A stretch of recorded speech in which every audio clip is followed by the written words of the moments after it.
The Chronicles of the Seven-Colored World, a simple story of battles in another world where a young man, Lee Junwoo, is reborn as Abel in this ruined land. But in a world with such a chaotic balance of power, it's a miracle the hero even survived, where psychopathic heroines, even while loving Abel, would try to execute him in the blink of an eye. Secret organizations will constantly appear to destroy the world and attack the hero. Even allied forces are trying to betray their own side, putting Abel in danger, a work that received numerous harsh criticisms. Still, many people were excited about the terrible plot of the story. Smiling, our hero says he was one of those people, but he wonders if, thrown into this insane world, he would still be laughing like now. Rudian runs when called by a shout, carrying several weapons and a shield on his back. In front of him, a huge stone monster stares with a raised fist glowing with magical energy, making the boy see it as a tragedy. Terrified, the only thing in the boy's mind is that if he gets hit by that blow, he'll turn into tomato paste on the ground. With a shout, Rudian gains speed and escapes the monster's attack. He quickly hands a sword to the knight Eidos, who scolds him for being slow, and a shield to Collins, who tells him to hurry. After stepping back from the warriors, the young man starts mentally cursing them for making him risk his life and still being ungrateful, but ends up close to the monster. The monster's huge stone hand reaches out to grab Rudian, but the knight leaps in front of the attack at great speed to face the creature. Collins' shield blocks the stone palm, protecting the young man, while Sir Eidos destroys the golem's arm with a single strike of his sword. Being protected, Rudian mentally says he's always grateful for their defense. Eidos charges magic into his sword and strikes, splitting the creature's stone head in two. One of the halves falls near our hero, who throws himself aside to avoid being crushed, but he falls awkwardly and gets hurt, which makes him angry. 3 years ago, our hero suddenly woke up in the body of a 14-year-old orphan surrounded by people he had never seen in his life. In the worst possible situation, the only good news was that Rudian's memories remained intact. For an entire year, our hero tried every possible way to return to Korea, but soon realized it was just a foolish dream. Rudian kept recalling the hard years he had gone through until he was interrupted. A man yells to get the attention of the knights of House Iskan, saying the sacred sword awaits them. Karain von Iskar, the young lord of the frontier territory, flaunts expensive gear and claims such weak creatures won't be a hindrance to his knights. He is also the master of our hero, continuously encouraging the warriors to fight. Rudian tries to warn the young noble, who keeps striking poses and taunting the monsters, saying they will never defeat him. Our hero ends up crying while mentally cursing his master as a lunatic, and says he would be happier if the plot were like a cliché, where he becomes the useless son of some noble family. Rudian falls to his knees in tears, screaming why he had to be here, in the Chronicles of the Seven-Colored World, a completely bizarre universe with even stranger monsters, and where, according to the story's development, the world is set to be destroyed 3 times, where an extra who came out of nowhere is now in a world where the destruction of cities is like a midday snack for monsters and powerful people. The knights shout warnings about approaching monsters, 2 red minotaurs armed with axes, making our hero cry over the situation and his desire to live, wondering how he ended up in a dungeon, ignoring the people calling him. Rudian gets slapped in the face while being questioned on how he could handle things so poorly that the Count had to hear about it. Countess Louisa, Karain's mother, furiously continues scolding our hero, who, as the young lord's servant, was hired to prevent such things from happening. She warns that if anything happens to her son, she will grind Rudian into dust, who, irritated, looks at the foolish lord as he averts his gaze. Our hero wonders whether he should give up or get rid of that noble. Karain is the eldest son of the Count and a good-for-nothing known throughout the territory, who only knows how to spend money on women and parties, leaving our hero mentally exhausted from having to deal with the messes caused by Iskar, such as theft of 3 horses, a duel for hitting a noble's brother, and even the theft of an ancestral sword, and everything ends up dumped on our hero's shoulders. This time the problem is that Karain is making contact with the underworld and once again leaves it for our Rudian to resolve. However, he is surprised by the subject when he finally pays attention to what was said. Nervous, the noble spins around saying that this is bad and that they have noticed, while our hero reveals that it's obvious. It's already the 5th time in the same month. Rudian has warned several times, and still, as soon as he stepped away to work, Karain caused an incident.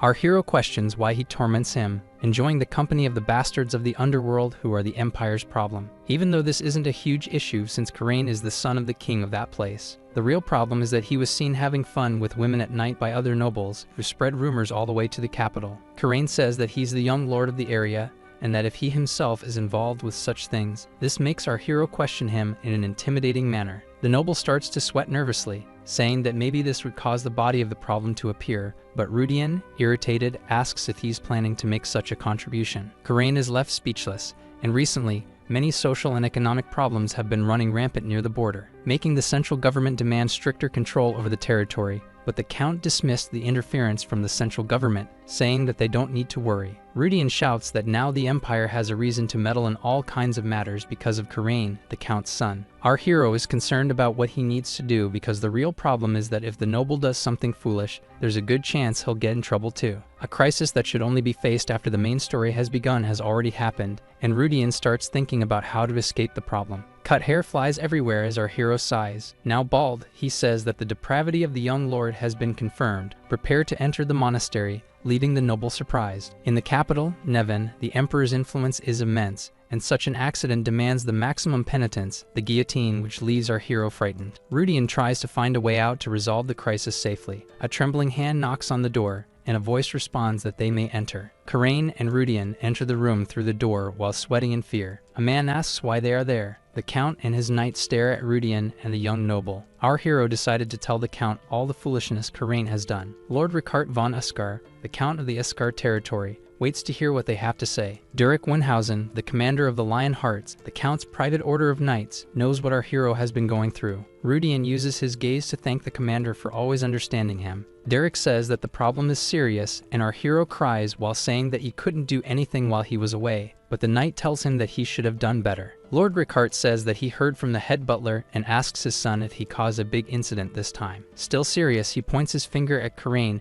and asks if he knows what kind of people he's been in contact with, leaving the young noble without excuses. Lord Askar says that they are one of the organizations that even the Fifth Order of Imperial Knights is personally trying to eradicate. Rudian gets tense upon realizing that they're in deep trouble and that if the Imperial Knights are involved, the problem is much bigger than imagined. And if it's true, the Iskar family owes a huge debt to the Imperial family. Lord Ricard tells his son to prepare to enter the monastery, leaving him surprised by the information. The Count continues, saying that it won't be for a lifetime, but it's something he needs to reflect on for at least 5 years. Our hero believes this was expected after hearing everything. The calculations say that in 5 years, the main story of this world will begin, and the continent will be consumed by the flames of war. When that happens, our hero will be swept away like a fallen leaf toward a miserable future. Karain asks his father to wait, and the Lord asks if he has something to say. Slamming the table, the young noble says that he'll make a contribution that will compensate for the situation and increase the family's prestige. Lord Ricard says that given the situation, there's no way to stop the interference from the Imperial family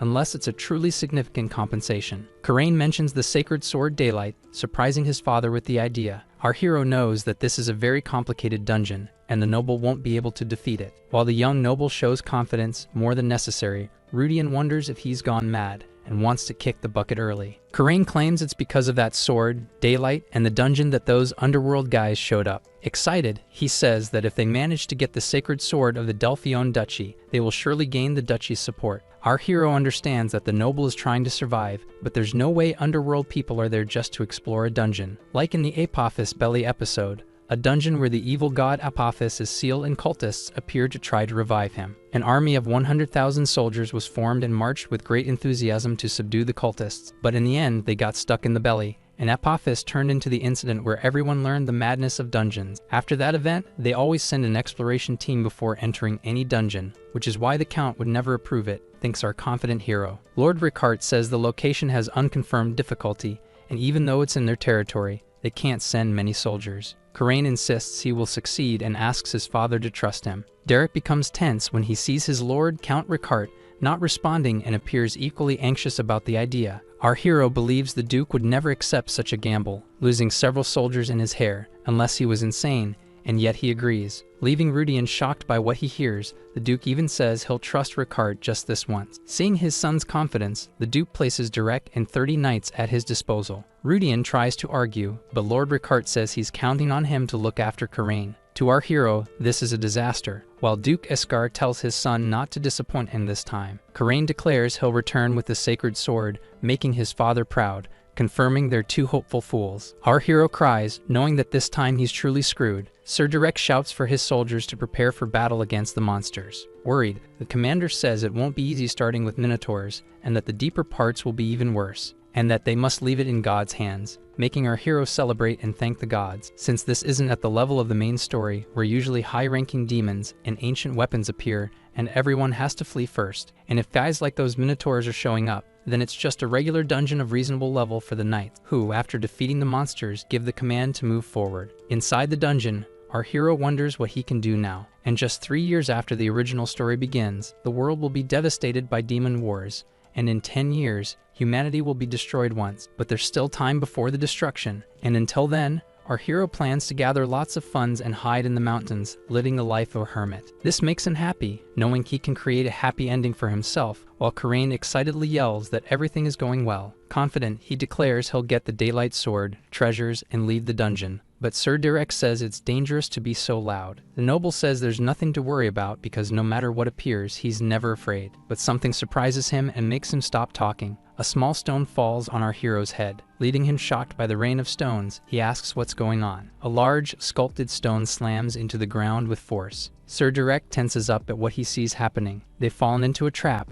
and are surrounded by stone monsters, smaller golems than the first giant outside. Sir Direk commands everyone to flee and make a path using force. Charging into battle, the commander orders the first squad to help eliminate the monsters and the rest to protect the young lord. The battle is intense and knights scream for help. Our hero guides a frightened Karain to a safe place. But surprised, Rudian asks why the monsters are chasing them. On a narrow stone bridge, the golems pursue our hero and Karain. Sir Direk appears behind the stone monsters, and along with more knights, he destroys the enemies. The commander yells, "Young master," but Sir Direk is caught off guard by a monster rushing past him. The golem moves in to attack Karain, who begs Rudian to save him. With no choice, our hero complains and grabs the young noble, who is thrown away from the monster's strike. Karain cries as he's saved and screams for Rudian. Our hero knows that his status is merely the noble's servant, and if Karain is executed, he'll be executed too. The golem strikes its heavy hand against Rudian's body, wounding him and leaving him confused about what just happened. The attack throws our hero upward and towards a fall. Karain and Sir Direk watch everything in disbelief. Our hero falls freely from the bridge while shouting multiple times through the status window. After the fall, our hero finally opens his eyes. Lying on the ground of a place made of blue stones and well lit, Rudian doesn't understand how he is still alive and asks if this is hell. Still surprised, he sits on the ground and starts moving his arms, noticing that his body is fine. Now standing, our hero says that before kicking the bucket, his prayers reached the universe, for there's no way he could have just woken up like this. Rudian starts walking through the area of white pillars and crystal-like stones, wondering where he is and what kind of place this is. According to the settings, the place is a perfect barrier made of mana from another dimension that exists outside of the world unless it's magic. Suddenly, a mysterious voice speaks. "You've awakened." Surprised, our hero quickly turns around to find out who is there. He faces a red, tentacled monster with a single red eye staring back at him, leaving Rudian shocked. Without warning, the monster begins foaming at the mouth as it is surrounded by several monstrous eyes. Our hero apologizes to the creature, explaining that it's just too strange, and the monster asks if that was really an apology. Excited, the creature says that Rudian is the first human it's met in 1,000 years,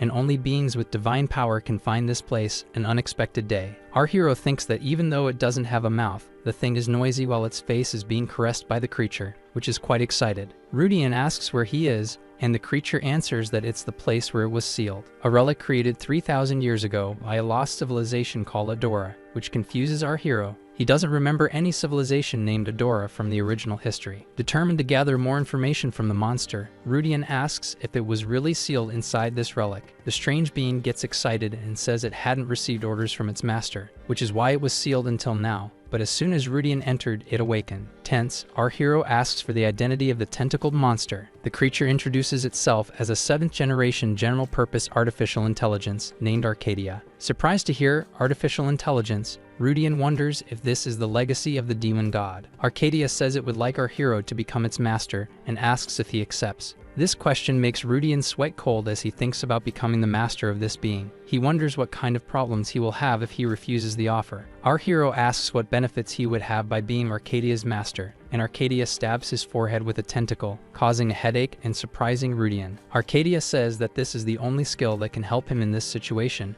revealing our hero's stats on a screen, making him shout in frustration at how pathetic they are. A status window, just like those in games, appears in front of Rudian. Arcadia says there are no missions like in games, but that he can see the status of opponents, though he can't see them if the difference is too great. Our hero is glad to know that he can avoid trouble and have a better chance of surviving, but Arcadia says only the qualified and gods could be here. Rudian asks what the qualification is, and the answer he gets is that it's someone from another world. This makes him ask what it means to be someone from another world, but Arcadia says it doesn't know, and that its expectations were shattered since Rudian isn't a god. Our hero asks how it can know that he is someone from another world, and Arcadia says it's because of the reaction from the core of his sealed body on the outside. This also means that Rudian has the authority to recover the terminals that Arcadia's creators left scattered. Not understanding, our hero asks what these terminals are. They are Eldorado, the first generation collection eye, Elysian, the second generation research eye, and Utopia, the third generation healing eye.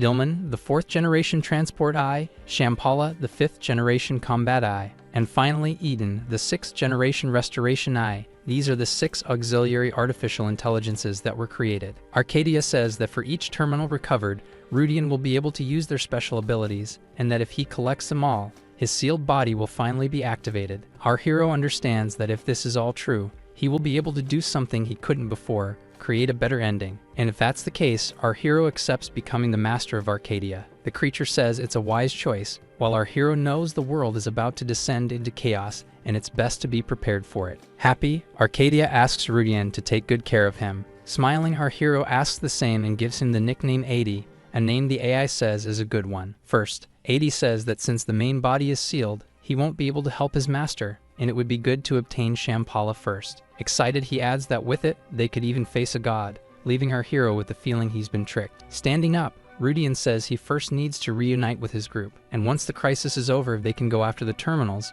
earning praise from Arcadia for his good mindset. Luckily, 80 has a lot of knowledge about the geography of the entire dungeon, including entrances, exits, traps, and even shortcuts, and so he guides him through the place. According to Arcadia, our hero was destined to hit the ground and bite the dust, but he was lucky that 80 sensed his presence and woke up just in time to save him. Tense, Rudian realizes that C has really passed and wonders if even that is a trick from that Dan writer. Our hero is surprised when he looks down and notices a corpse leaned against the stone wall and asks who that is. Rudian realizes that person must have been one of the best adventurers, having reached the deepest part of the dungeon and made it that far. Arcadia says it's an adventurer who invaded the place 10 years ago and managed to evade the monsters, but wasn't qualified enough to open the door. Our hero prays for the adventurer for having the bad luck of reaching a place with such effort, but not having the key to complete the dungeon. Eddie asks what he's doing, and Rudian replies that he's looting the corpse. Too bad, but he has to take everything he can, and that outside it's common for adventurers to collect things from those who've already passed. Arcadia questions whether they didn't agree this would be called looting instead of custom.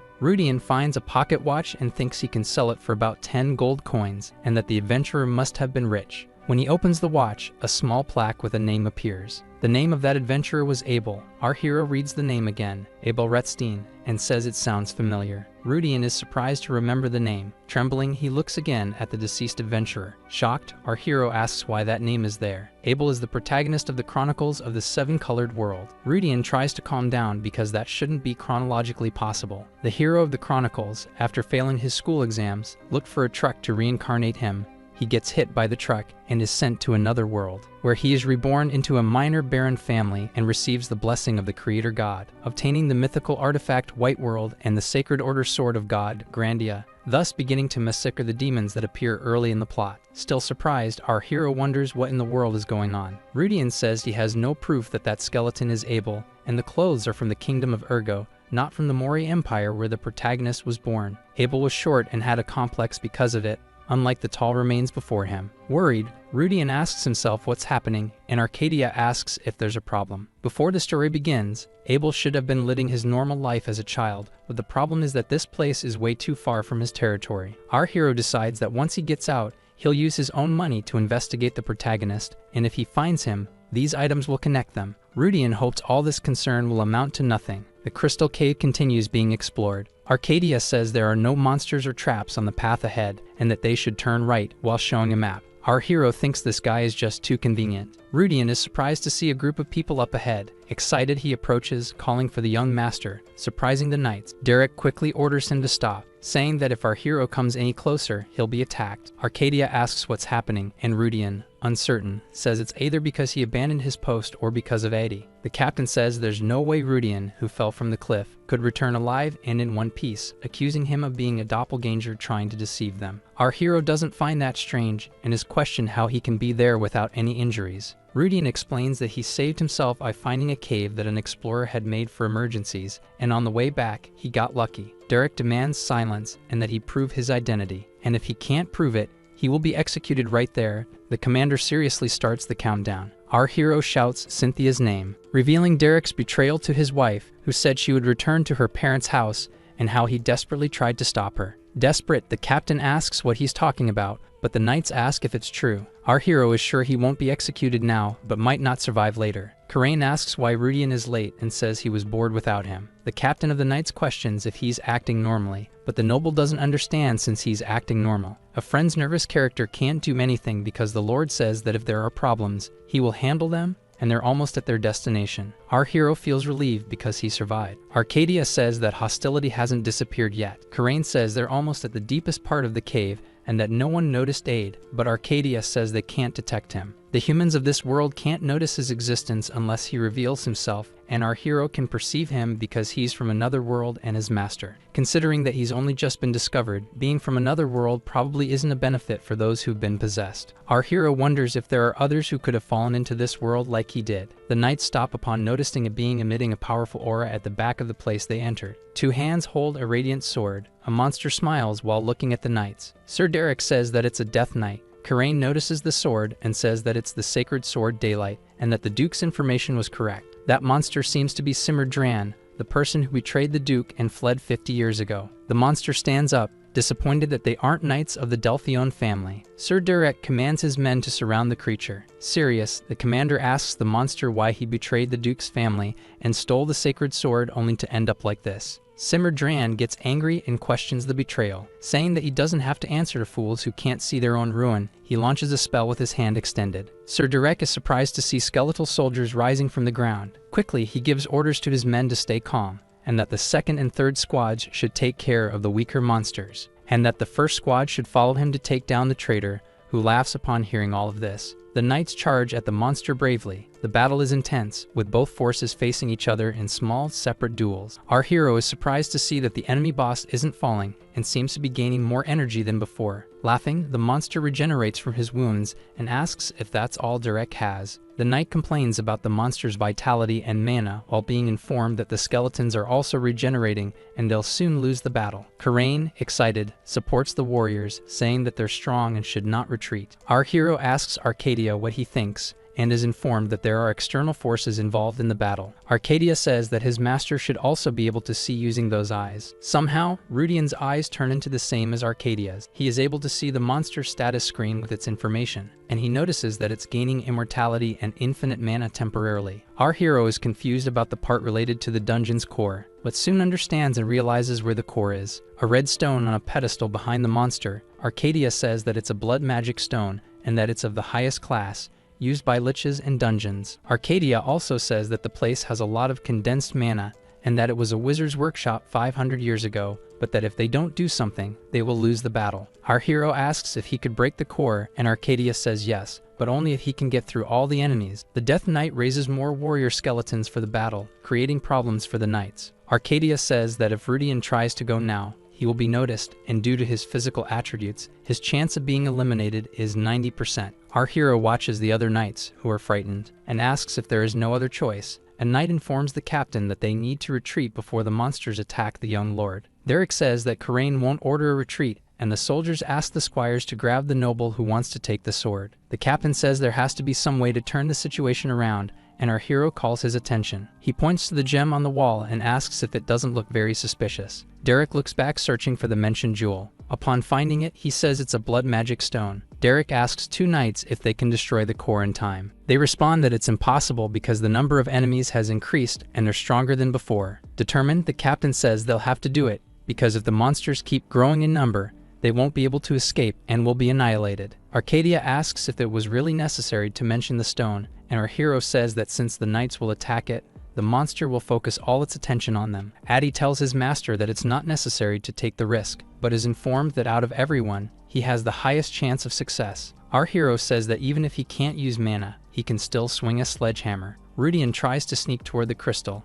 and is sure that if he gets caught, it'll be the end for him. Derek tells the two knights to attack the crystal. The monster says he won't allow them to reach the core. Enraged, he commands them to back off while unleashing an attack into the air. Our hero is shocked to witness such a powerful strike. Like a wave, it is fired toward the knights. The attack hits both warriors head-on, and they scream in pain. Karain, seeing the attack, says it's an aura wave and wonders if the monster is a sword master. At that moment, he orders everyone to flee. The squire says, unfortunately, the escape route is blocked, making the noble panic and call out for his father. Derek commands everyone to stand up if they don't want to die there, and says that monster can't use the technique twice in a row. He looks back and notices his two knights defeated, wondering if this is the end. But determined as a knight of the order, Derek says he cannot fall like this, and even if he's going to perish, he must at least ensure the young noble's escape. The monster senses something and turns his head to see what it is. Derek wonders why the enemy turned and also turns to see what's happening. Rudian is surprised and tense as he's caught sneaking by the monster, hammer in hand. Our hero complains they've been spotted, and Arcadia says they were lucky to have made it that far without being discovered. The monster gets so angry that a vein bursts on his face.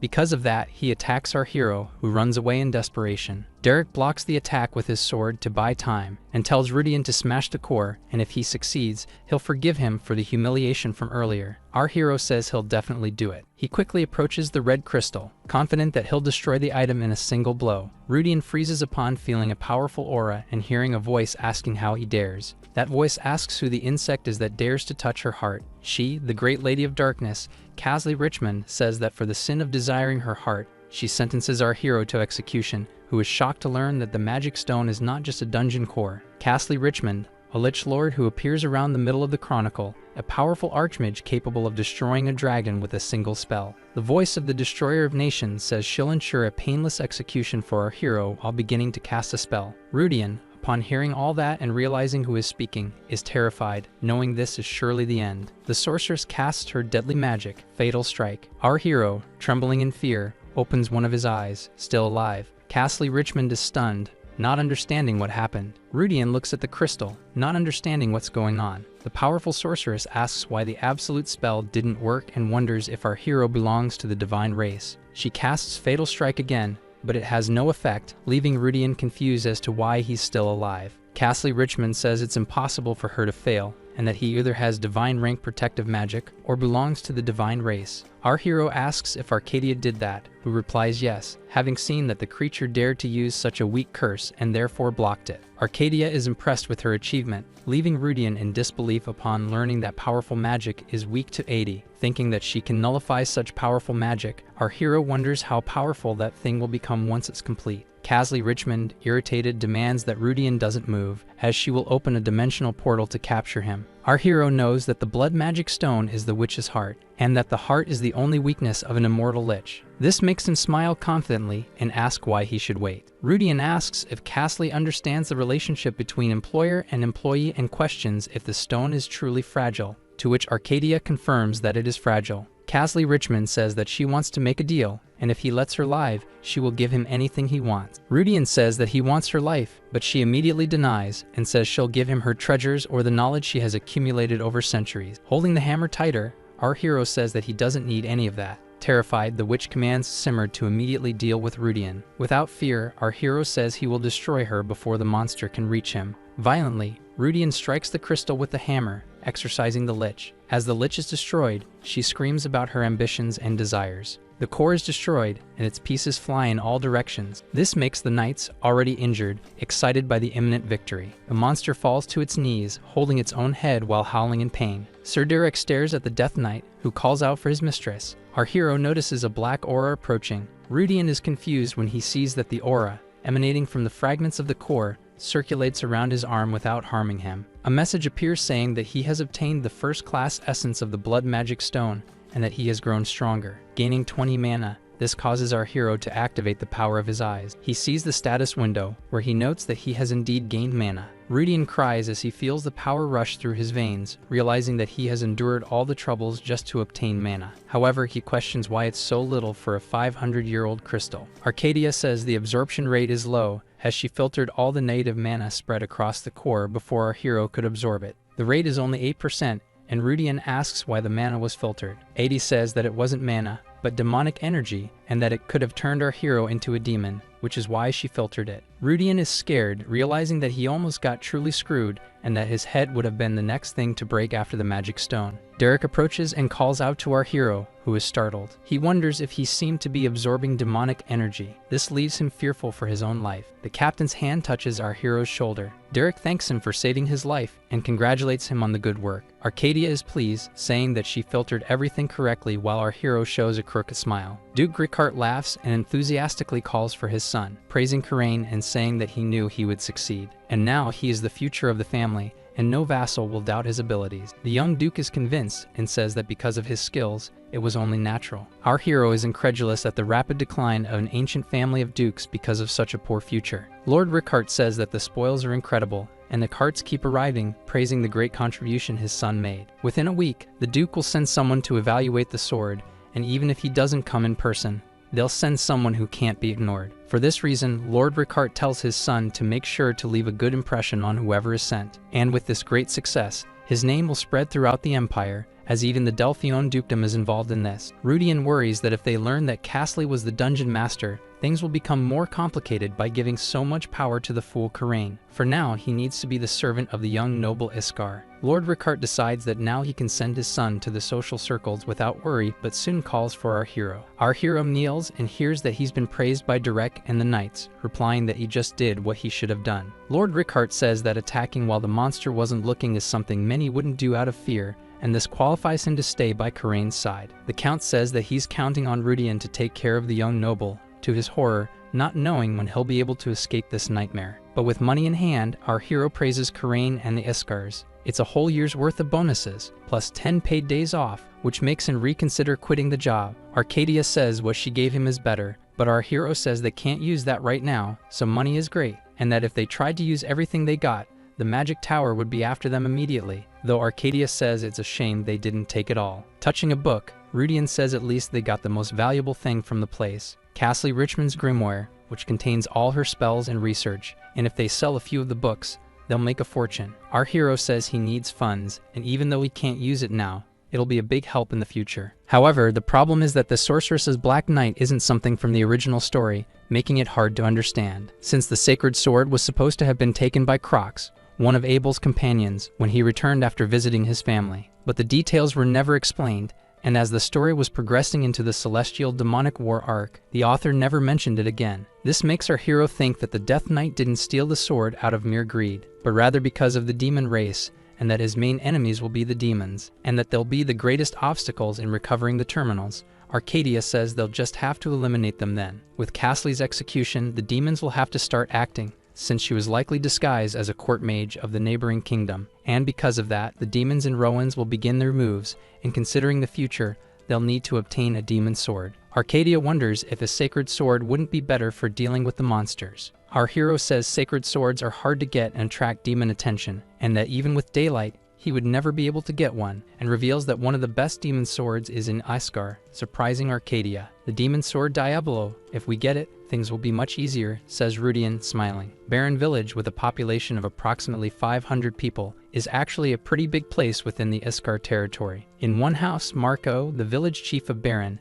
is begging our hero, who, furious, says he came there to rest. He definitely didn't plan for this. Rudian's plan was to rest a little in his hometown before retrieving the sword Diablo. Upon arriving in the village, Marco runs to our hero, who thought it wouldn't be anything serious, but the village chief cries, begging for help, saying the tax collector is coming next week, and to make it worse, the accounts are a mess and only Rudian can help. Our hero agrees to help once, while Marco keeps crying and praises him for being smart enough to work for the Count's family. Rudian asks why the chief hasn't learned yet or why he doesn't hire a scribe, but the answer is that it's too hard and too expensive. Those excuses infuriate our hero, but in the end, he says he'll help, making Marco happy as he says Rudian is the greatest treasure the village has ever produced. Our hero complains about having to work, but the cheerful chief of Baron says he'll make beef for dinner and is going to get the meat from the storage. Upon hearing about the meat, Rudian gets excited, but he knows it's thanks to Marco that he managed to survive when he first arrived at the village with nothing. Our hero begins adjusting the finances and notices there are barely any errors. Powerful knights don't get tired after fighting for a whole week. Rudian wonders if it's because of the mana that he's not exhausted. With the work finished and still in the morning, Marco receives the financial papers as if receiving a divine gift. Our hero feels confident, having done this job for 2 years,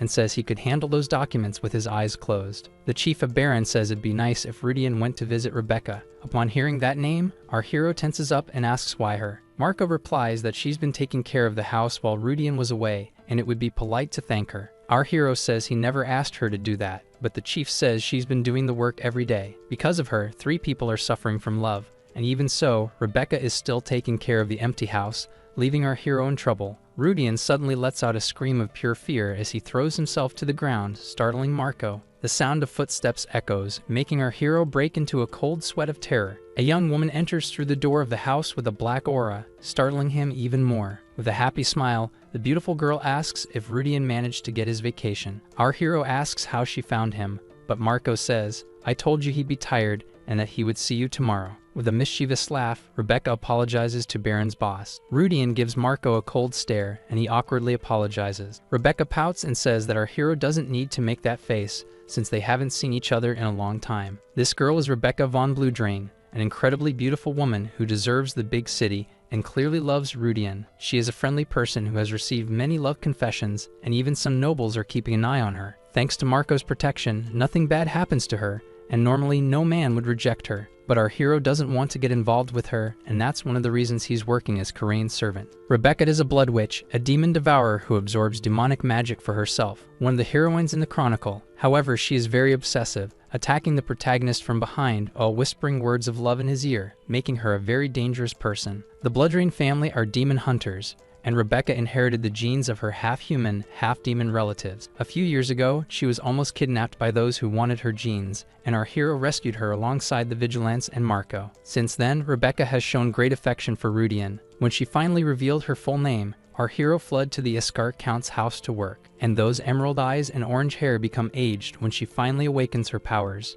While being watched by our hero, Rebecca smiles seductively and asks if he's in love. Initially, Rudian didn't know who she was since the name was common, but when he found out, it was too late, and he ended up not handling things correctly. Excited, the girl runs to grab the salad and meat in the house, while our hero says he doesn't need it. Still, Rudian doesn't see the madness of the original story, and she is a ticking time bomb, but he still can't coldly push her away. Because both he and the orphan, Rudian, who needs to live alone, struggle to push others' affection away. Our hero doesn't feel attached to the barren village, since, before he got the job, he was looked down upon for being an orphan. The only people close to him are Marco and Rebecca, but if it weren't for Rebecca's awakening event, our hero would have already taken her for himself. During the night, 2 men watch something from the top of a cliff. The shorter one calls the taller one captain. The captain asks what he wants, and Colin responds that they don't know what they're doing and asks if they've already been overworked. The captain says they just need to follow orders, but the warrior says the orders are vague, and they were just supposed to infiltrate Iskar as bandits, where they should find a great master, a 9th class mage, or someone who could make a contract with a spirit king, but this is too dangerous. Colin continues, saying he's never received such ridiculous orders before, having to find someone so powerful on the border, and they're lucky they haven't been caught by the knights. The captain knows it's an absurd order, even for the superiors, but 3 days ago, the commander gave the order to explore the Iskar territory in search of a great master, mage, or someone who can make a contract with a spirit king. And a few days ago, he received information about Karain's achievement, recovering the sacred sword, and noon after that, the search order was sent. The captain believes something is wrong, and that things might be connected. 3 days later, in the village of Baron, our hero is sitting on a bench next to Rebecca, who hands him something. Rudian wonders what's happening as the atmosphere of the place feels strange. Rebecca, concerned, says that bandits have started appearing nearby, making our hero ask if they're insane. Since Baron is close to the Iskar capital, it's strange for bandits to appear in such an important place on the border. Criminals are usually defeated by the patrols. Rebecca says that since yesterday, adventurers traveling through the border have been stopping to warn about the bandits. Rudian says that Marco didn't mention anything about this, but it seems the boss is being more cautious.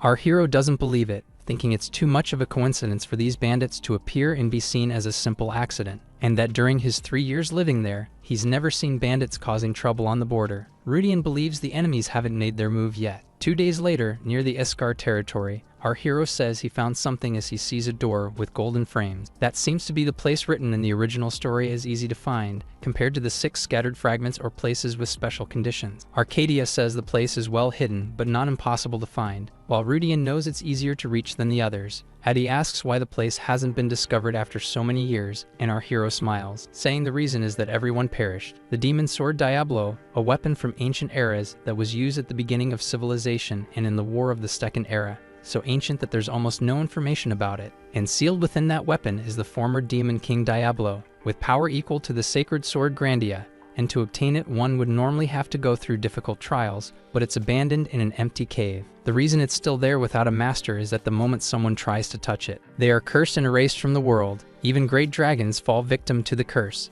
And if that sword were to be awakened now, before the events of the main story, it would cause a great disaster and turn the entire board upside down. Our hero believes that if he can obtain the demon sword, he'll have the power to change everything in his favor. But the important part is whether Addie's protective ability can truly withstand the power of the Diablo sword. Arcadia says he's not worried and asks if that sword is one of the demon kings who fought in the Great Demonic War. Rudian says yes. Addie reveals that even though he wasn't involved in that war, he knows the level of the gods who participated in it. However, Arcadia says he's not certain until he sees the sword, but since it's weakened by the seal, he's sure he can protect Rudian. Our hero becomes worried and wonders how long ago the Diablo weapon was created. Addie says the Great Demonic War happened 10,000 years ago, but the ruins where it was sealed are only 3,000 years old. Perhaps it belongs to an even older civilization. Arcadia, a bit more serious, says it's right there. A sword stuck in stone, emitting a wicked and demonic aura. Diablo, a weapon that appears to be just a plain sword with no decorations. But the reason Diablo chose it is because it's simple. Confident, our hero grabs the sword and begins to pull it from the stone. Darkness falls over Rudian, who suddenly opens his eyes again. In front of our naked hero, there's a hole in the wall emitting black smoke. After a noise, black water starts gushing from the hole. Our hero is confused because he's without clothes and unable to move. Everything starts going dark again, and Rudian realizes his mind is failing. The wall begins to crack with new fractures, and more black water gushes out from them. Arcadia asks if our hero is okay, and he asks how long he was unconscious and what the eye can see. Eddie says 5 minutes have passed and that he managed to purge the mental corruption, which surprises Rudian, who thought it was a curse, not corruption. That is the Demon King's transformation curse. Anyone who becomes the sword's master receives part of the power and mind of the Demon King and becomes the incarnation of Diablo. The problem is the power is so immense that no human can withstand it and ends up perishing. Thanks to Eddie's help, our hero was able to hold the sword and escape Diablo's curse. Rudian is happy because that's already enough, even if he can't use the sword's full power, since the Diablo weapon itself is already enough to defeat the abilities of ordinary magic swords. A voice echoes, letting out a sigh.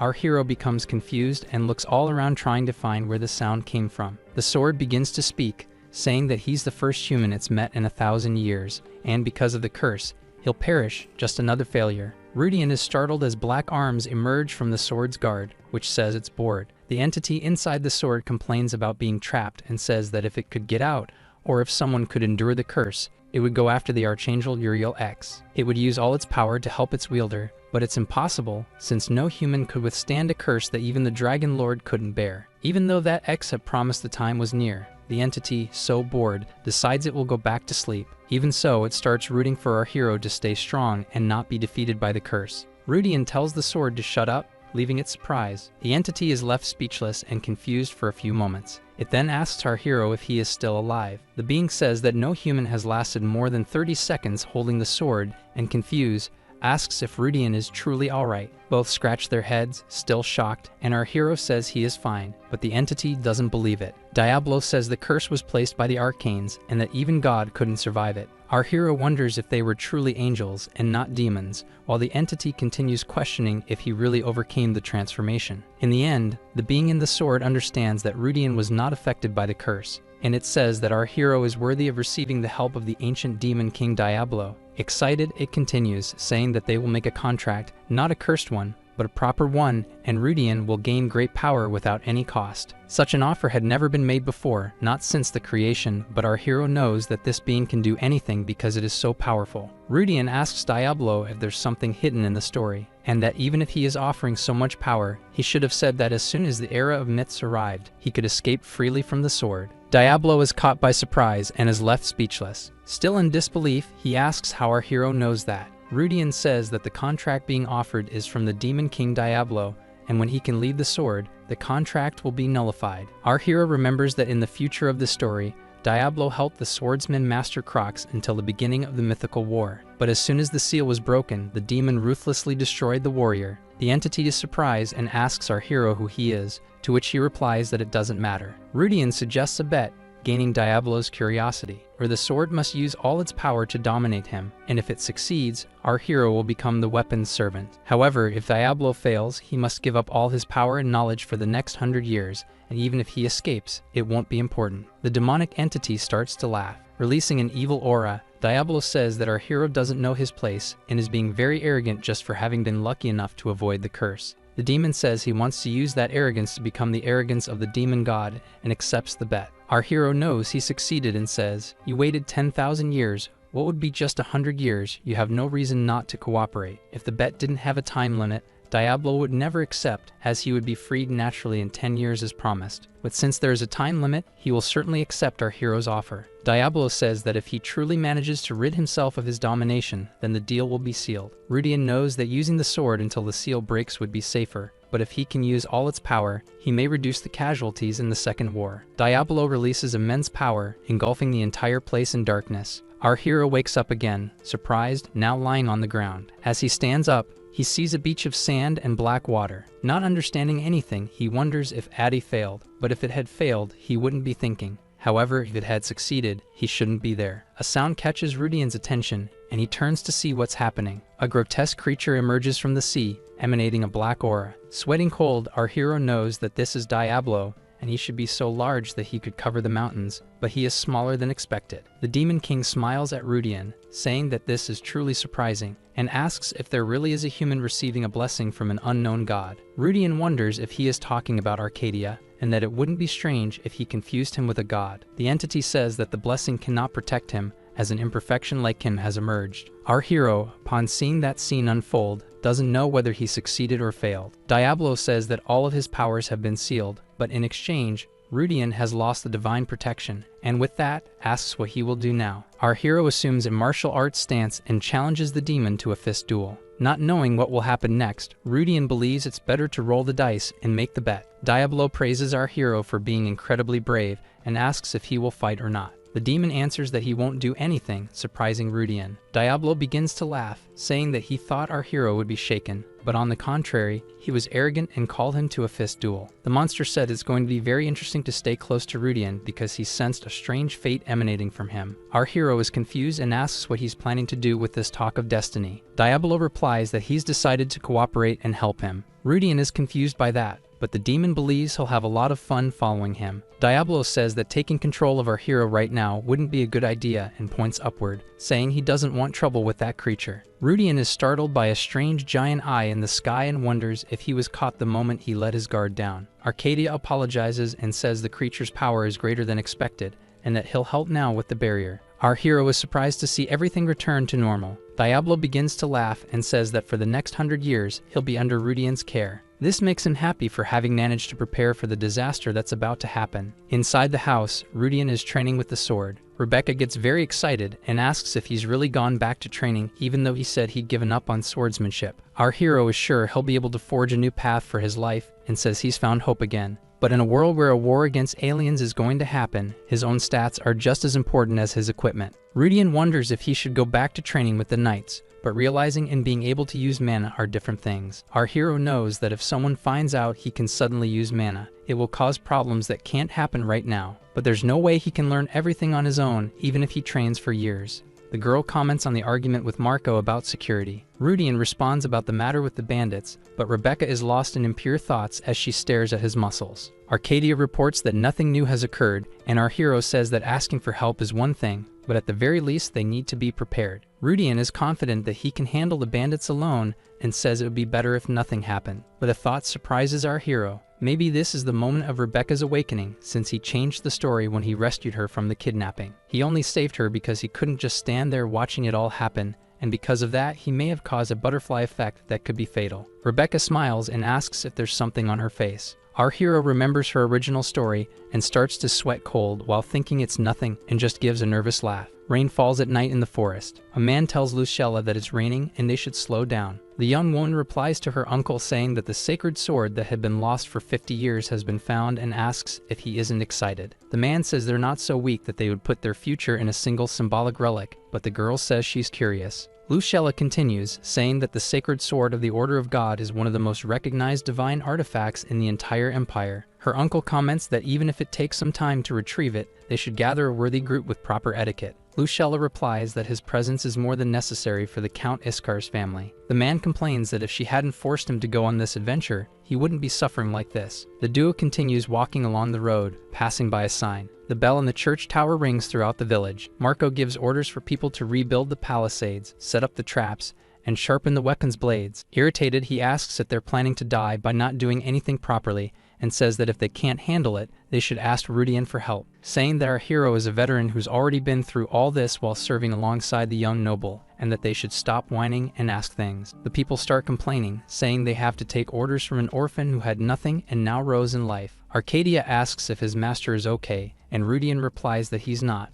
but that he doesn't care because it's not the second time he's heard those things. But Adi says his expression says otherwise, while Diablo says that negative emotion is very tasty. The demon doesn't like seeing his contractor being humiliated like that, and says that with a bit of demonic energy, he could turn everyone into monsters. Our hero tells him to stop it, but Diablo says it's a shame, and that it would have been a fun spectacle to watch. Rudian says that he knows the demon is just trying to use his powers, but it responds that it's simply bored. Marco calls out to our hero, saying that the person he's looking for has arrived. That is one of the members of the Information Guild, who was called with the help of the village chief. The rain continues to pour heavily in the village. Our hero is surprised to learn that Conscience Hill was attacked, but is informed that the Count must already know everything. The place is a military fort, and those people are certainly not ordinary bandits. They must actually be. The informant says that the bandits are certainly soldiers from a neighboring kingdom in disguise, and once they're safe, they'll continue their activities. 3 territories have already been attacked, and surely a subjugating force will be created. Rudian believes that if they are just knights, he can defeat them. However, if there are demons or their minions among the enemies, the battle will be much harder to win. Arcadia surprises our hero by informing him that the enemies are approaching. Rudian sighs as he stands up and says there's no other choice. As he exits the house, he asks for help from the entity in the sword. Diablo responds that there's no problem, and that he'll have fun testing the power level of the beings of this era. The demon warns that even though he's lending his power without charging a price, Rudian's body is too weak to withstand his strength. Our hero responds that he understands and knows what to do, but the entity says it would have been much simpler if he had become a demon. Rudian knows that if he had transformed, he would be hunted by the protagonist of this world and by a secret society. Rebecca, anxious, calls out to our hero. Rudian notices her worry and wonders if it's because of the crisis or because of her bloodline. Firmly, our hero holds her shoulder and tells her not to worry. Confident, he asks Rebecca to wait just 1 hour and that he'll be back quickly. A group of knights stops in front of the palisades, staring at the villagers. Marco informs them that the territory is under the jurisdiction of Count Iskar, and that he already knows they are not just a random group of bandits. The enemy leader comments that the Empire's Information Guild is really good, and that they made a lot of mistakes, which is why they were found quickly, and because of that, the Count's army will soon pursue them. Irritated, the knight says that for days he's been suffering because of the order he received, but now he's demanding compensation from the local villagers. Activating the power of his eyes, Rudian realizes that the man has the level of a pseudo-knight. Our hero is able to see the enemy's status window. Bernard Calcho, leader of the special cavalry unit from the Kingdom of Rohans, who attacked the nearby villages and hills. Rudian knows that staying in fighting is foolish. Our hero speaks to the village chief, who immediately orders everyone to retreat. This confuses the enemies, who ask the villagers where they think they're running to. Bernard asks why none of his men are chasing those people. The knight pursues Marco, who, terrified, runs from the enemy. However, the enemy catches up to him and quickly delivers a strike to eliminate him. Our hero arrives in time and blocks the attack with his sword. Bernard is incredulous to see that his strike was blocked and that the young man is channeling mana into his sword. Rudian is able to push the enemy knight back. Seeing that sword, Bernard smiles and says he's lucky to know that he's gotten a great war trophy. Rudian starts running while asking, "Who said it's yours?" The knight questions how he dares to run from a cavalry that's so close. At that moment, arrows fall upon the warriors, knocking one down and startling the others,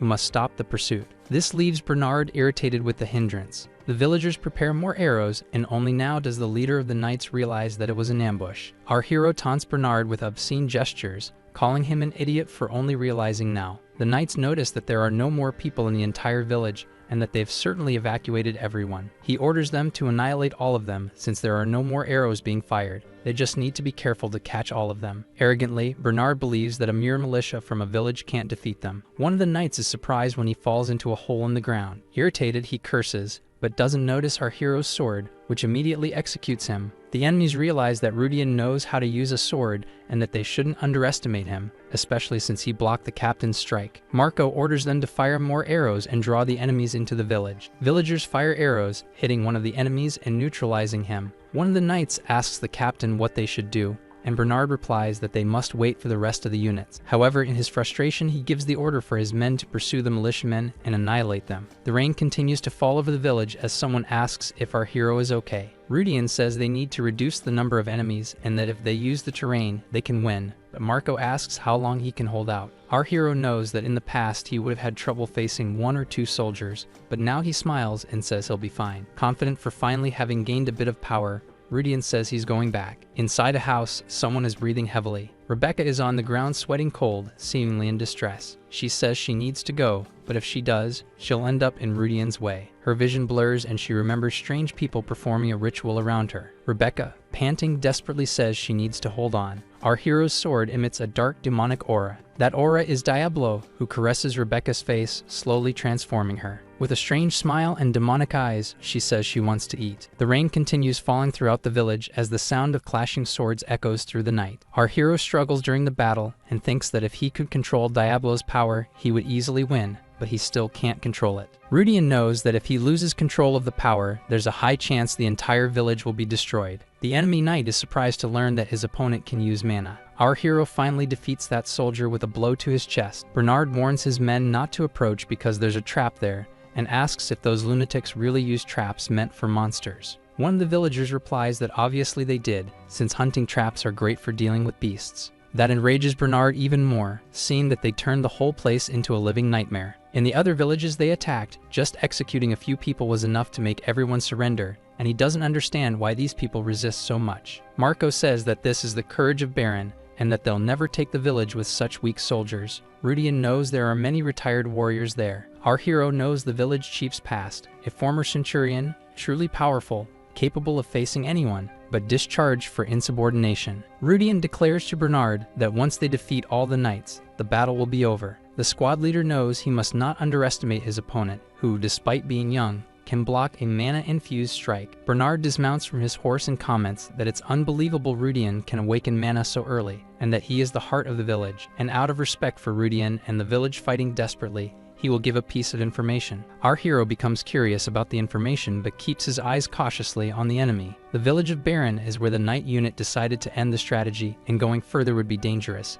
as it would affect the main city. Bernard says that he is just a unit captain, not the captain, and asks if Rudian understands what that means. Our hero realizes they are not the only ones attacking the area. This information makes Rudian worried about whether they can withstand another attack, since they only got this far because of the traps. Reinforcements from the city will certainly come, but the problem is whether they can hold out until then, and because of this, our hero wonders if he should use Diablo's power. But that is not yet the worst case scenario. Rudian decides to deal with the enemies ahead first and think later. At that moment, a powerful and terrifying voice asks, "What are you doing, Bernard?" The knight is happy knowing that his captain has arrived, which puts our hero in a tight spot. A strange man, with a face more like a monster's, approaches with arms crossed, riding a horse. Our hero activates the power of his eyes to know who he's dealing with. That strange knight is powerful, and his name is Alec Huma, captain of the special cavalry unit, and strangely, he's over 100 years old. Rudian is shocked to see that the enemy's captain is actually a servant of Demon King Iblis.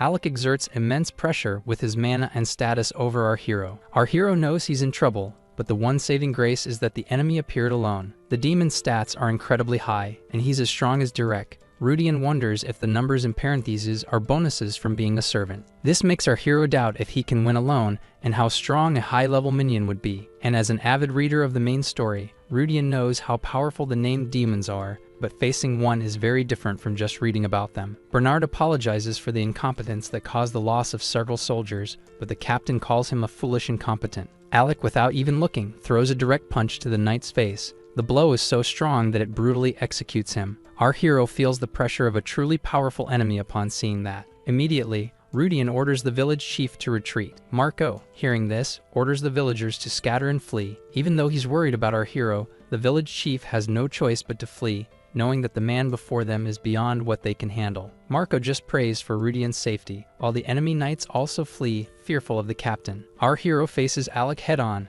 The place is now silent. This leaves Rudian worried and confused. Alec questions why he is interfering and whether he hadn't contacted him before, but our hero doesn't understand what he's talking about, and that he doesn't know if they were too fast or if the orders didn't arrive properly. But this is happening in our hero's territory. Rudian again says he doesn't understand anything, but Alec responds that he doesn't need to be a hypocrite and underestimate his senses, and that, just like him, both serve a greater being. He finally introduces himself and says he serves the great demon King Iblis. That demon asks for our hero's name and who he serves. At that moment, Rudian has a realization. That guy thinks they are both minions. Our hero looks at the sword, seeing the demonic energy he received through the contract, and concludes that Alec is sensing this energy and getting confused. Diablo laughs and praises Rudian for having good intuition. With this information, Rudian introduces himself, determined to buy time for Marco and the villagers to escape. Alec is surprised by the lack of a last name and that he is not a noble, so he asks who he serves. Our hero knows it's normal for him to be suspicious since demons, when infiltrating,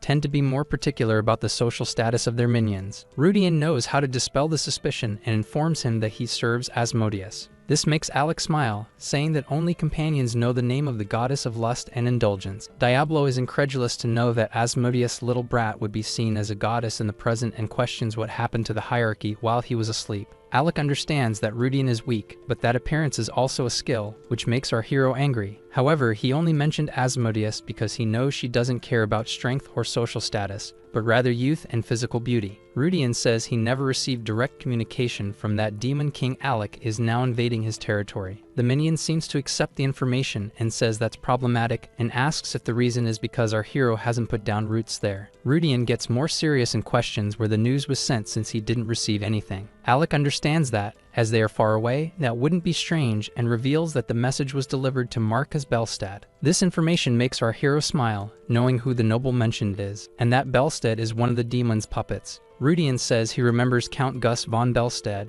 but corrects himself, saying he's now a Marcus, and asks if he was the contact. Our hero comments that the noble was so insignificant in history that he had forgotten about him, leaving Alec confused by all of this. He continues saying that Castley Richmond's defeat is the reason for the commotion and why they sent such a powerful person to that village. However, Alec questions why that murderous intent, but Rudian replies that it's nothing special, but confidently says that there's nothing strange in preparing when facing an enemy. Alec stares at our hero, not understanding anything, and asks if he intends to face him with that pathetic level of power, and that it doesn't matter if he has a blessing or natural strength. As a human, he is still inferior to him. Rudian knows that if it's a matter of comparing abilities, he'll lose and he doesn't have any blessing. However, that's only when purely comparing abilities. Confident, our hero releases a large dark aura, surprising the demonic minion with that hidden power. Diablo warns that our hero will only last for a minute, and after that, not even a god can protect him, to which he confidently replies that he knows that. The entity gets excited while Rudian prepares for combat.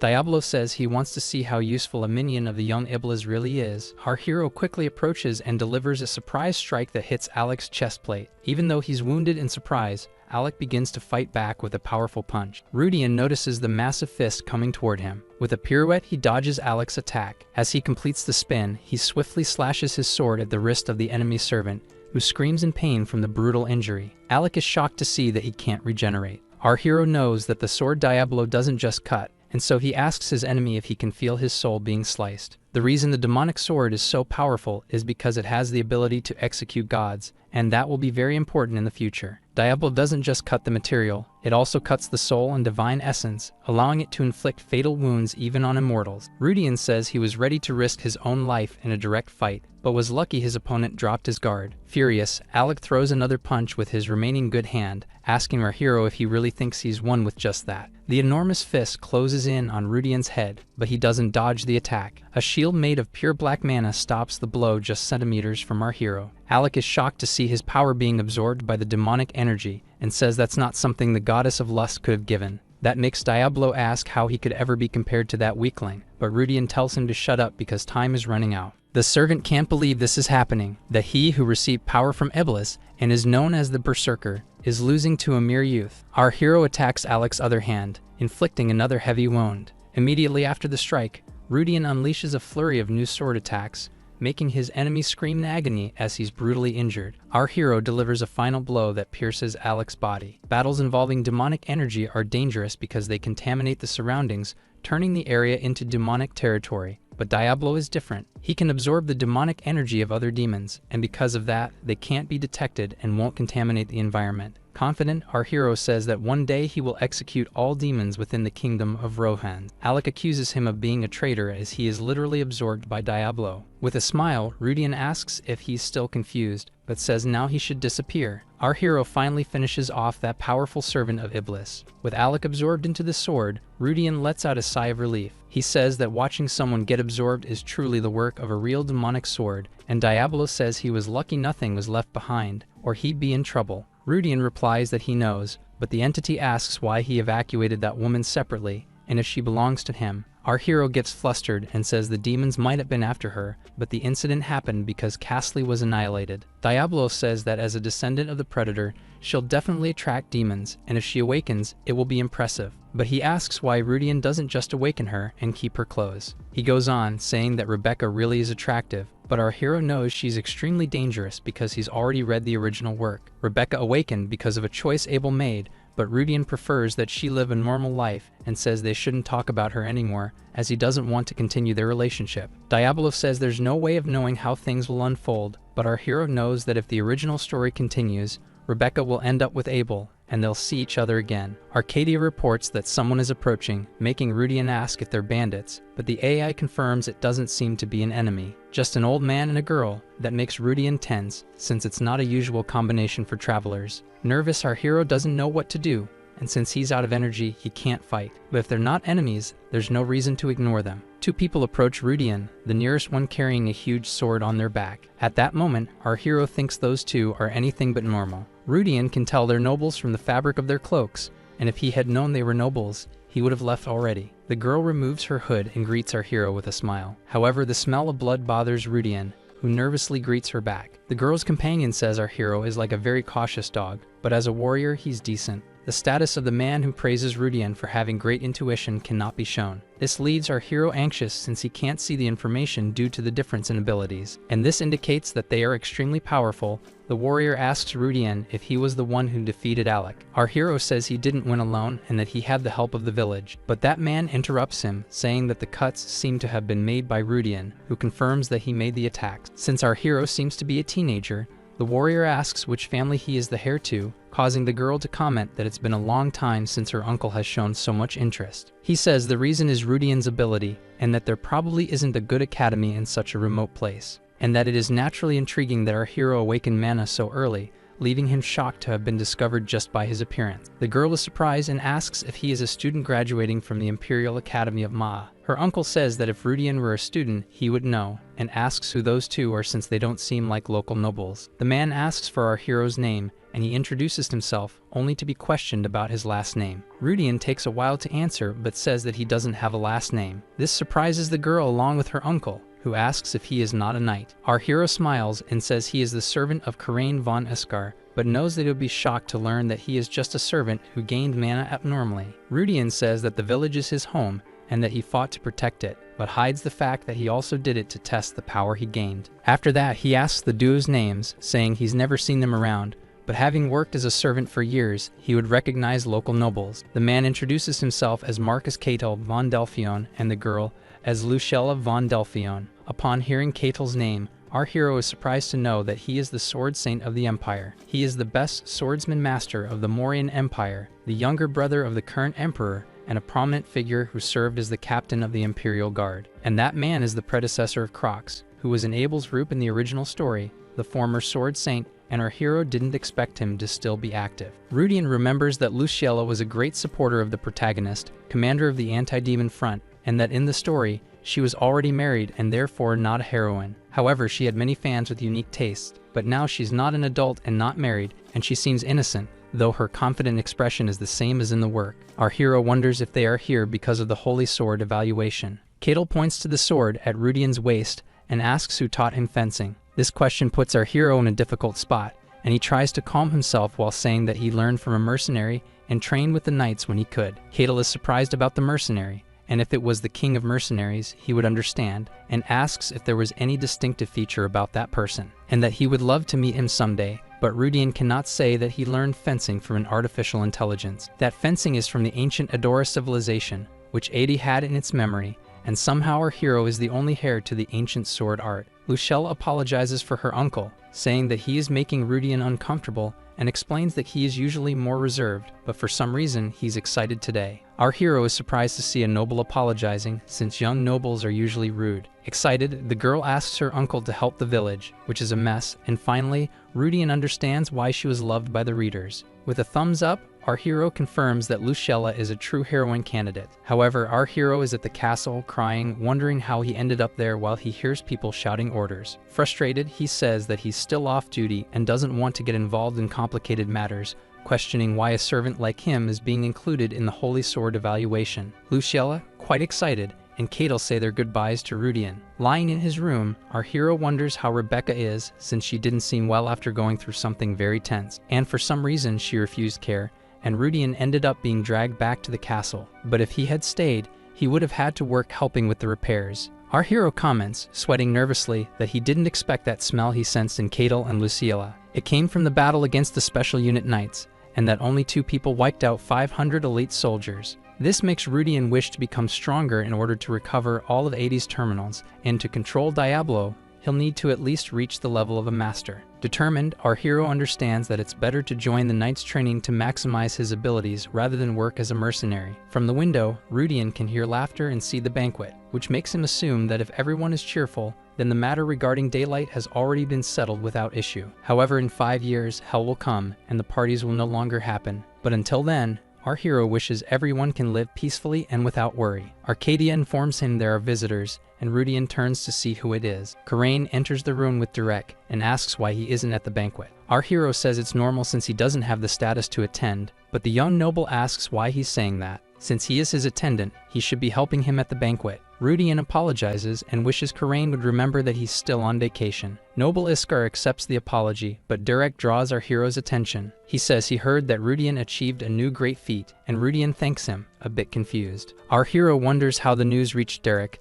since normally after investigating such accomplishments, it would take days before being announced, which suggests that Cadel and Luciella personally informed the Count about his achievement, and that's unexpected. Derek says the Count is very pleased with it, but our hero is confused as to why the knight is talking so much. He continues, saying things worked out, but the Delphion family has one additional request. Rudian finds that interesting, but doesn't understand why Derek had to come to his room personally to tell him. Harain, acting proud, reveals that he's going to the Imperial Academy, where he'll study for 7 years, surprising our hero. He understands what's going on, since the noble earned the merit by recovering the sword, but the Count knows that if he causes problems, it'll be shameful. They expect Karain to attend the academy diligently to redeem his past disgraces, but Rudian knows that's just an impossible dream. Sir Durek says they also hope our hero will attend the academy. This surprises him, and he wonders, me. Cadel examines the sword and says it's genuine, claiming he can feel the unique sensation of a sacred sword. The nobles become excited at the news, saying it was to be expected. Marcus Delphion reveals that Simmer Dran was a powerful knight 50 years ago, and that as a monster, he'd be a master, so he needs to reassess Iskar's knights. Cadel praises Derek, saying his reputation as the Iron Lion is not an exaggeration, and asks if he'd like a duel when possible. The knight thanks the Marquis, saying it would be an honor. Cadel presents a certificate confirming the acquisition of the sacred sword, and says with that, the main matter is settled. But then he says he has a small request to make to the Count, who grows curious about this small request. Lord Ricart now becomes uneasy, knowing that with so many vassals present, this is not a small request, but something Cadel is determined about. Marcus Delphion comments that among the young master's servants, there's a boy named Rudian. This makes the Count even more uneasy. Cadel asks if they can give our hero to him. Lord Ricart asks why he wants Rudian, and the Marcus answers honestly that he's impressed by his ability, and that he heard our hero is a commoner who hasn't taken the knight's oath and wants to place him in a foundation operated by the Duke's family. Lord Ricart is confused, as that place is extremely difficult to enter even for the talented, and he wonders if Rudian truly has talent, knowing he has no mana. In the end, he says that although Karain might be disappointed by this, since it's a request from the Marcus, it's only natural to accept. However, Luciela's cheerful smile makes him realize there's something more going on. With a smile, Lord Ricart says that Rudian is someone he personally chose to help his son, who will be the future local lord, and so he offers a counter-proposal. He says they will send our hero to the academy, and both families will support him until he graduates, and when he graduates, he'll be free to choose whom he wants to join. Lord Ricart doesn't know why the Marcus wants him so much, but if he is that valuable, he can take him back later, and Cadel agrees with the proposal. The Count decides to resolve his son's enrollment, and takes the opportunity to enroll Karain in the academy, which surprises Karain with what his father says. Derek finishes informing our hero that he will attend the academy as a transferred student along with the young master. Rudian sees no problem but wonders why no one asked for his opinion. In front of the castle gate, Cadel greets our hero. He remembers that Luciela said they would meet later and wonders if this was her plan from the beginning. The Marcus says that our hero has a week to sort everything out and then needs to go to the capital with him, while the young woman says that accepting the proposal was the best choice. Luciela says she's happy to have him at the academy,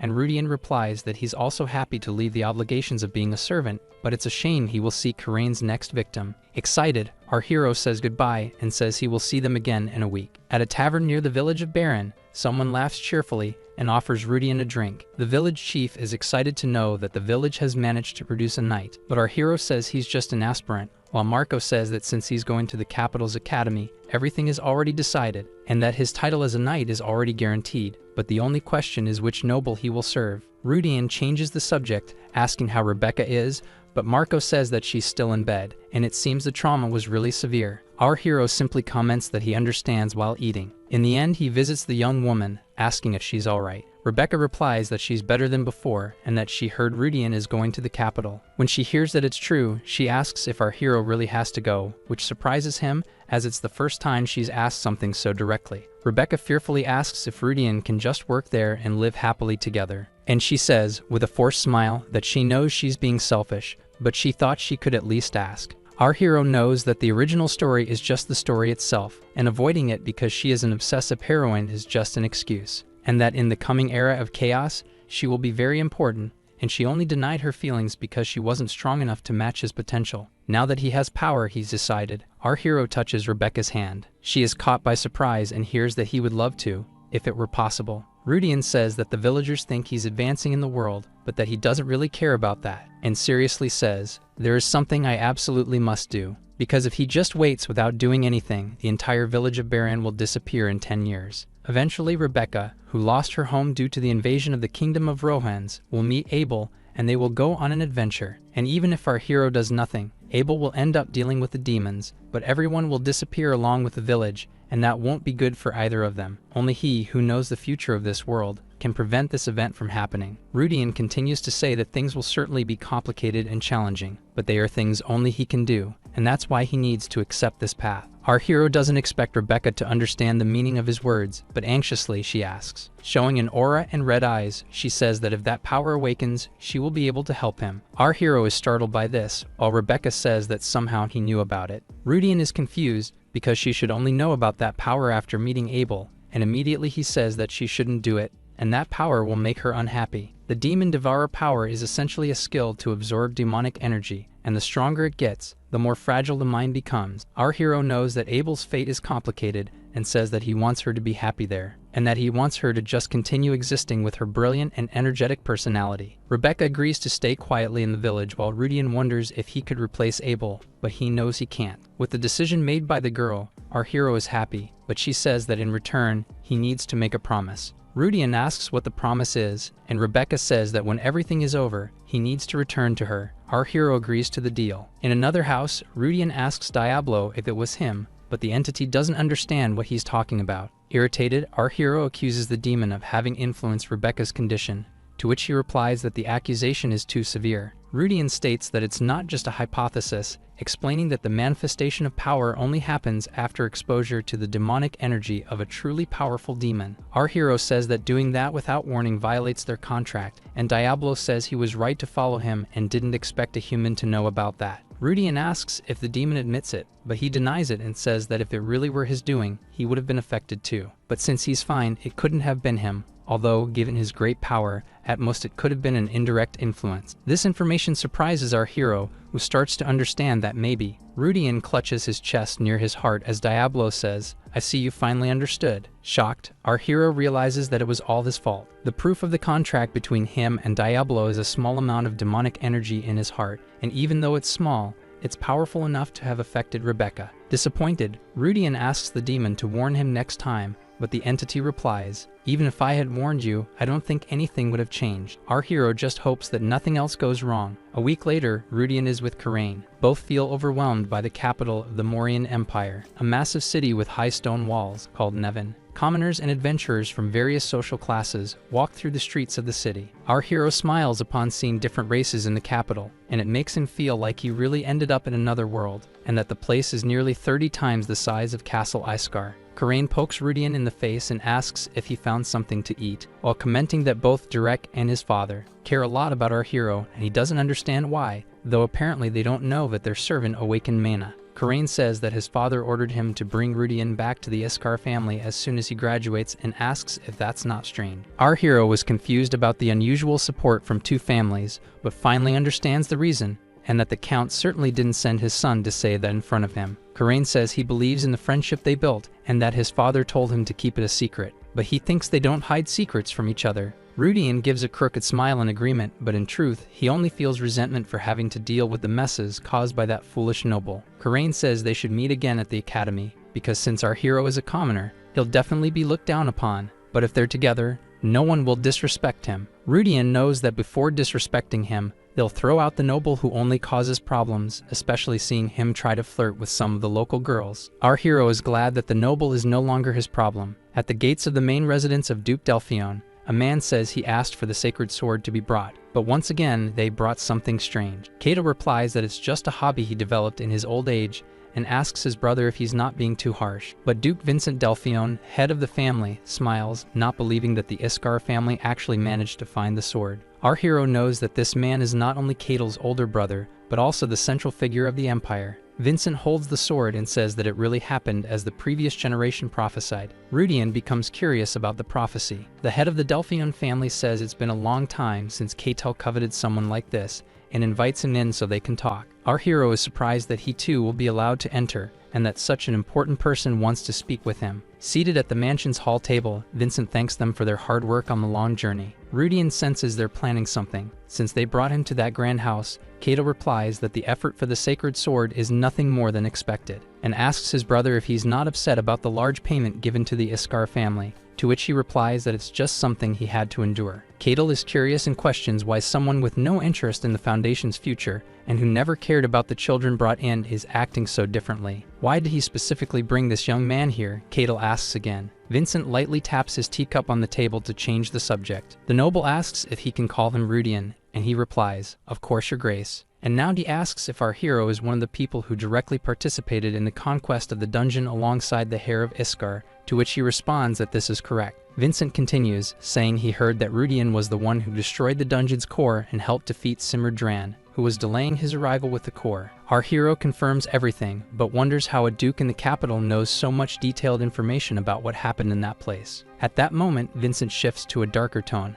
asking if, at that moment when they faced the monster, he said anything. "Anything will do. Tell me anything you heard from Simmer," Vincent says, very seriously. Cato doesn't understand what his brother is talking about, but our hero knows that the Death Knight wasn't a thief and doesn't need to hide it. At this moment, Rudian tells everything Simurdran said during the battle. Vincent remains serious as he repeats what was said, not knowing that its foundations are rotten. Our hero says that the last words of the former knight before being annihilated were, "My lord." This surprises Duke Delphion, and this worries Cato, but Vincent says that the other name for daylight is the Sword of Prophecy, and that his predecessors tried to correct the mistakes of the past, but in the end, the inevitable occurred. Cadel doesn't understand and asks what that is, but his brother says it's nothing and thanks Rudian for answering his irrational questions. Our hero stays silent but understands that there is something else going on there. At the Imperial Academy Maha, the director comments that it's very rare to see Cadel personally bring a sponsored student. The director says that since the Crown Prince's birthday last year,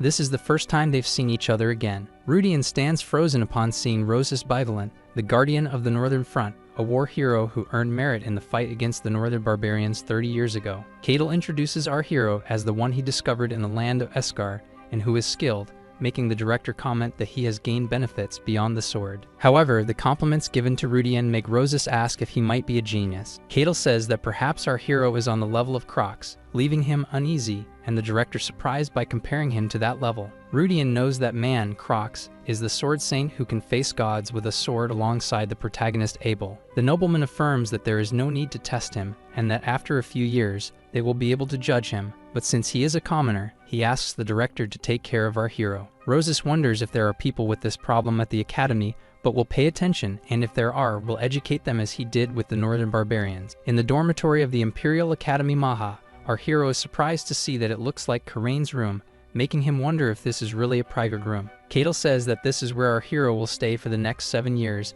and asks if he likes it, getting curious and asking why Cadel is doing all this for him. Rudian says he checked the Defion Foundation contract, and that, besides the sponsorship along with Count Eskar, there is nothing like coercion or obligation. Cadel responds that the reason is to create a promising future for a young talent, and asks if that's not a sufficient reason. However, our hero says no, and it's too much money to be considered charity, and asks if that investment doesn't even have minimal protection in the contract. The noble laughs and says he heard that Rudian worked as Karain's secretary, and is really smart, but he made a bet with the Count, and after his graduation, Cadel turns around excitedly, adding, "You will join the Lionheart Knights or the Glory Knights." That's the kind of bet that was made. Our hero is overwhelmed and doesn't understand this bet. Cadel puts his hand on Rudian's shoulder and says that he just needs to understand that, and that's why there's nothing about obligations in the contract. Our hero smiles, but on the other hand, he has no intention of choosing either side and sees the academy only as an intermediate means for the future. Cadel leaves, eager to know which choice Rudian will make. Our hero smiles, determined that he will take all the benefits and run. Now alone in his room, Rudian calls for Diablo, who asks what he wants. Curious, our hero asks if the demon didn't feel any demonic energy in the Delphion mansion, but even though it's a surprising question, Diablo says he didn't feel anything. Rudian asks again, infuriating Diablo, who says that even sealed and with almost all his senses blocked as a demon king, he would certainly feel that energy. Arcadia asks if something is bothering our hero,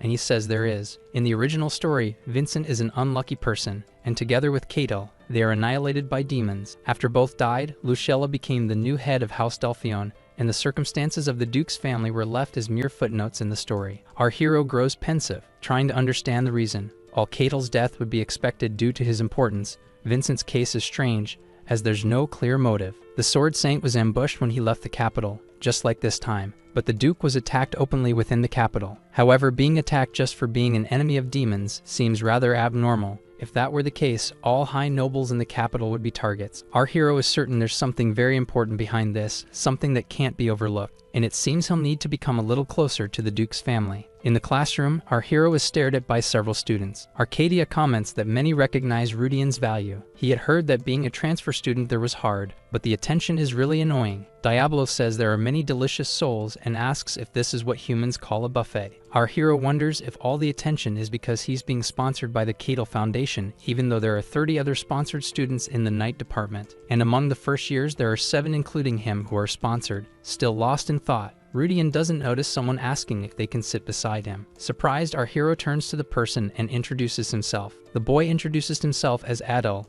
a senior from the same foundation as Rudian, and says he's happy to meet the transfer student everyone is talking about. Our hero grows curious and asks what he means by that. Adele replies that it's been nearly 10 years since there was a transfer student sponsored by the foundation. Rudian questions it, not understanding why it causes such a stir, since he's not royalty, but a commoner, he finds all of it quite strange. The senior notices he doesn't get it and explains that transfer students are forbidden at Manhwa Academy, but Rudian says he knows that. Adel explains that the only ones who can override that prohibition are people with enormous reputations or close ties to the imperial family, and Rudian was brought in by Keitel. And since Crocs, the Delphion Foundation hasn't accepted any new student sponsorships. This information surprises Rudian, learning that Crocs was tied to the foundation. Adel mentions that Karain, who gained fame for recovering the sacred sword, is also gaining attention for the same reason as our hero. Rudian remembers that the senior is in the same night department as the young Iskar, though in a different class, and that he won't visit him directly. Adel reveals that he's there due to special instructions from the student council president,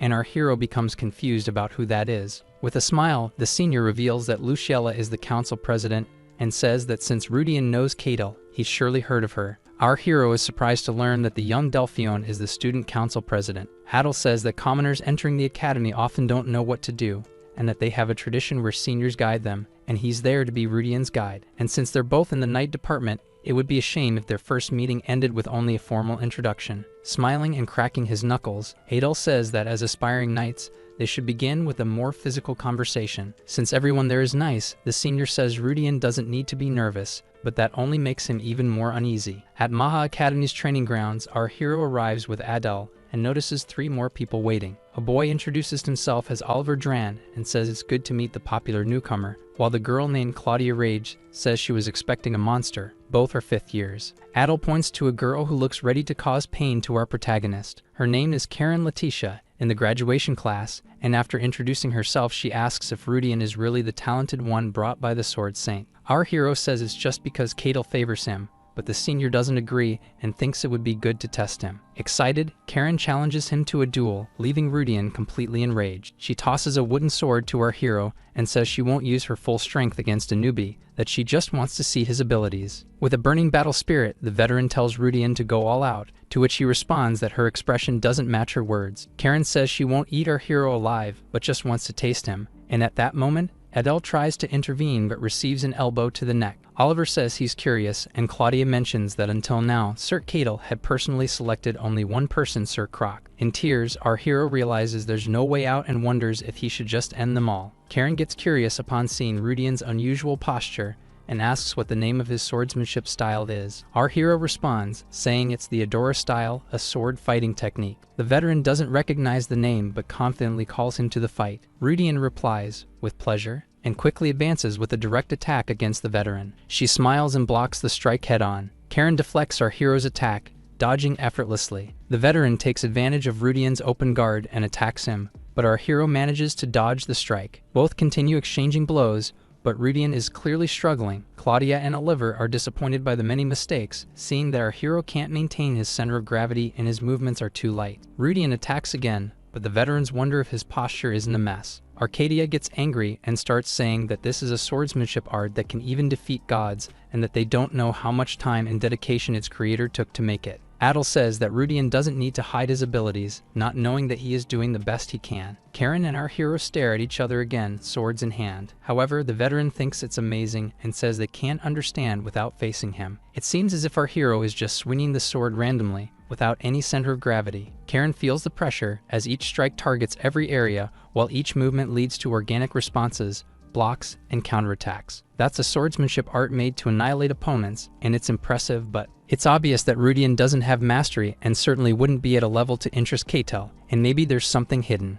Karen is disappointed and decides to end the duel while imbuing mana into her sword. The veteran charges for a powerful vertical strike. As she approaches, she finally delivers the blow to our hero. He decides to block the strike head-on. The collision of the weapons creates a wave of air and a loud crash. Claudia and Abel are shocked by this. Karen asks how he managed that. That was a mana-enhanced attack, and without control over mana, it would be impossible to block. This makes the veterans seem to understand the truth. Enduring the blow as best as he can, Rudian says that seems like cheating. Karen stops circulating mana in her sword after finally regaining herself. Our hero feels a lot of pain in his arm and gets angry, wondering if that mana-imbued attack was because she was determined to humiliate him in front of everyone. However, Karen is surprised to learn that Rudian, who just enrolled, already knows how to use mana, especially since he's a commoner. The veteran says she now understands why he became a transfer student and that she didn't attack thinking he could block the strike. Still, Karen lowers her head and apologizes for going too far. forgetting the duty of veteran, and enchanting the sword with mana. Angry, Rudian says he hopes this doesn't happen again, and even though he knows Luciella had good intentions, maybe she's terrible at judging people. Apologizing, the veteran says she will accept any request from our hero in exchange for his forgiveness, knowing she made a mistake attacking the novice with mana. Oliver is shocked to see Karen apologizing, while Adel is surprised to know that Rudian blocked the mana-enhanced attack. The door to the room opens violently, and a man questions Karen about all the commotion. He's here to check who the new student is under his lady's orders.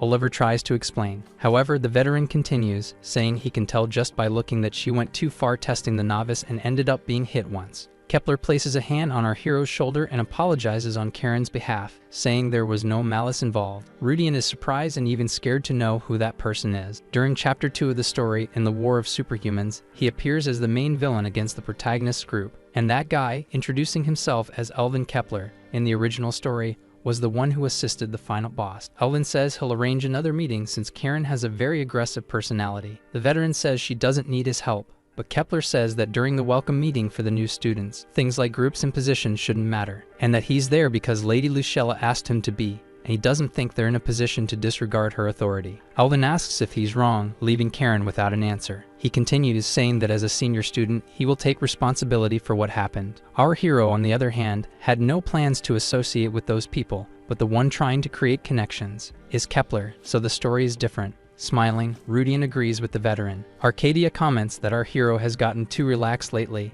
and he admits to being relaxed, but says there's nothing he can do when he's this comfortable because of the bed, and that he's happy to be far from Karain. Adi asks if he won't try to learn more about Kepler and his group. Disheartened, Rudian agrees and says he didn't expect to hear that name at the academy. Our hero remembers that during the Superhuman War, the conflict was due to social class differences, and that Elvin appeared as a villain, but not a true enemy, and that it's already been 3 days since he last heard anything from him.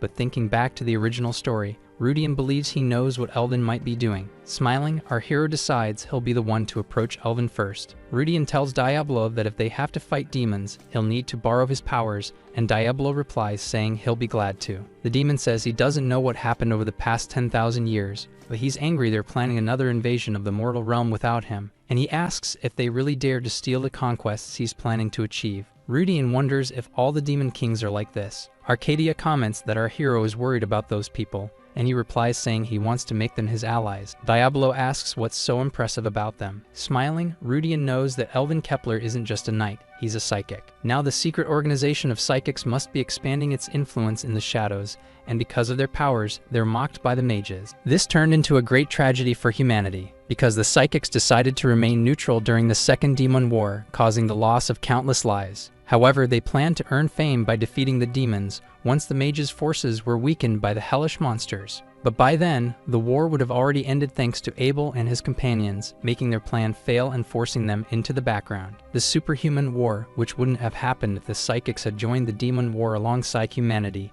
preventing countless deaths. Our hero says he hopes to make those people participate in the war that is to come. Diablo laughs and says he loves Rudian's method of dragging others in to use as shield, but that with his current abilities and status, it's impossible to attract anyone. Irritated, our hero says those things aren't a problem. If he has the right cards to satisfy the other side, any deal will be a success, and Rudian knows many pieces of information that can be used as cards. Excited, our hero invites Arcadia and Diablo for a stroll through the imperial capital. In the bustling western district of the capital, Niven, a hooded person says that this is the place. Elvin asks if they didn't turn down the wrong street, since that area is heavily patrolled by the guards, but the woman says her information network is excellent, surprising Kepler by knowing that street is under demonic control. Removing her hood, Maria Kepler says that if it involves demons, then it's connected to the temple and therefore trustworthy. Elvin says that even if they're right, the street is full of nobles and it will be impossible to deal with them if there are mass casualties by accident. Maria says not to worry, because in case something happens, she brought a secret weapon from their family, surprising her brother. Smiling, the young Kepler reveals an hourglass that emits great magical power.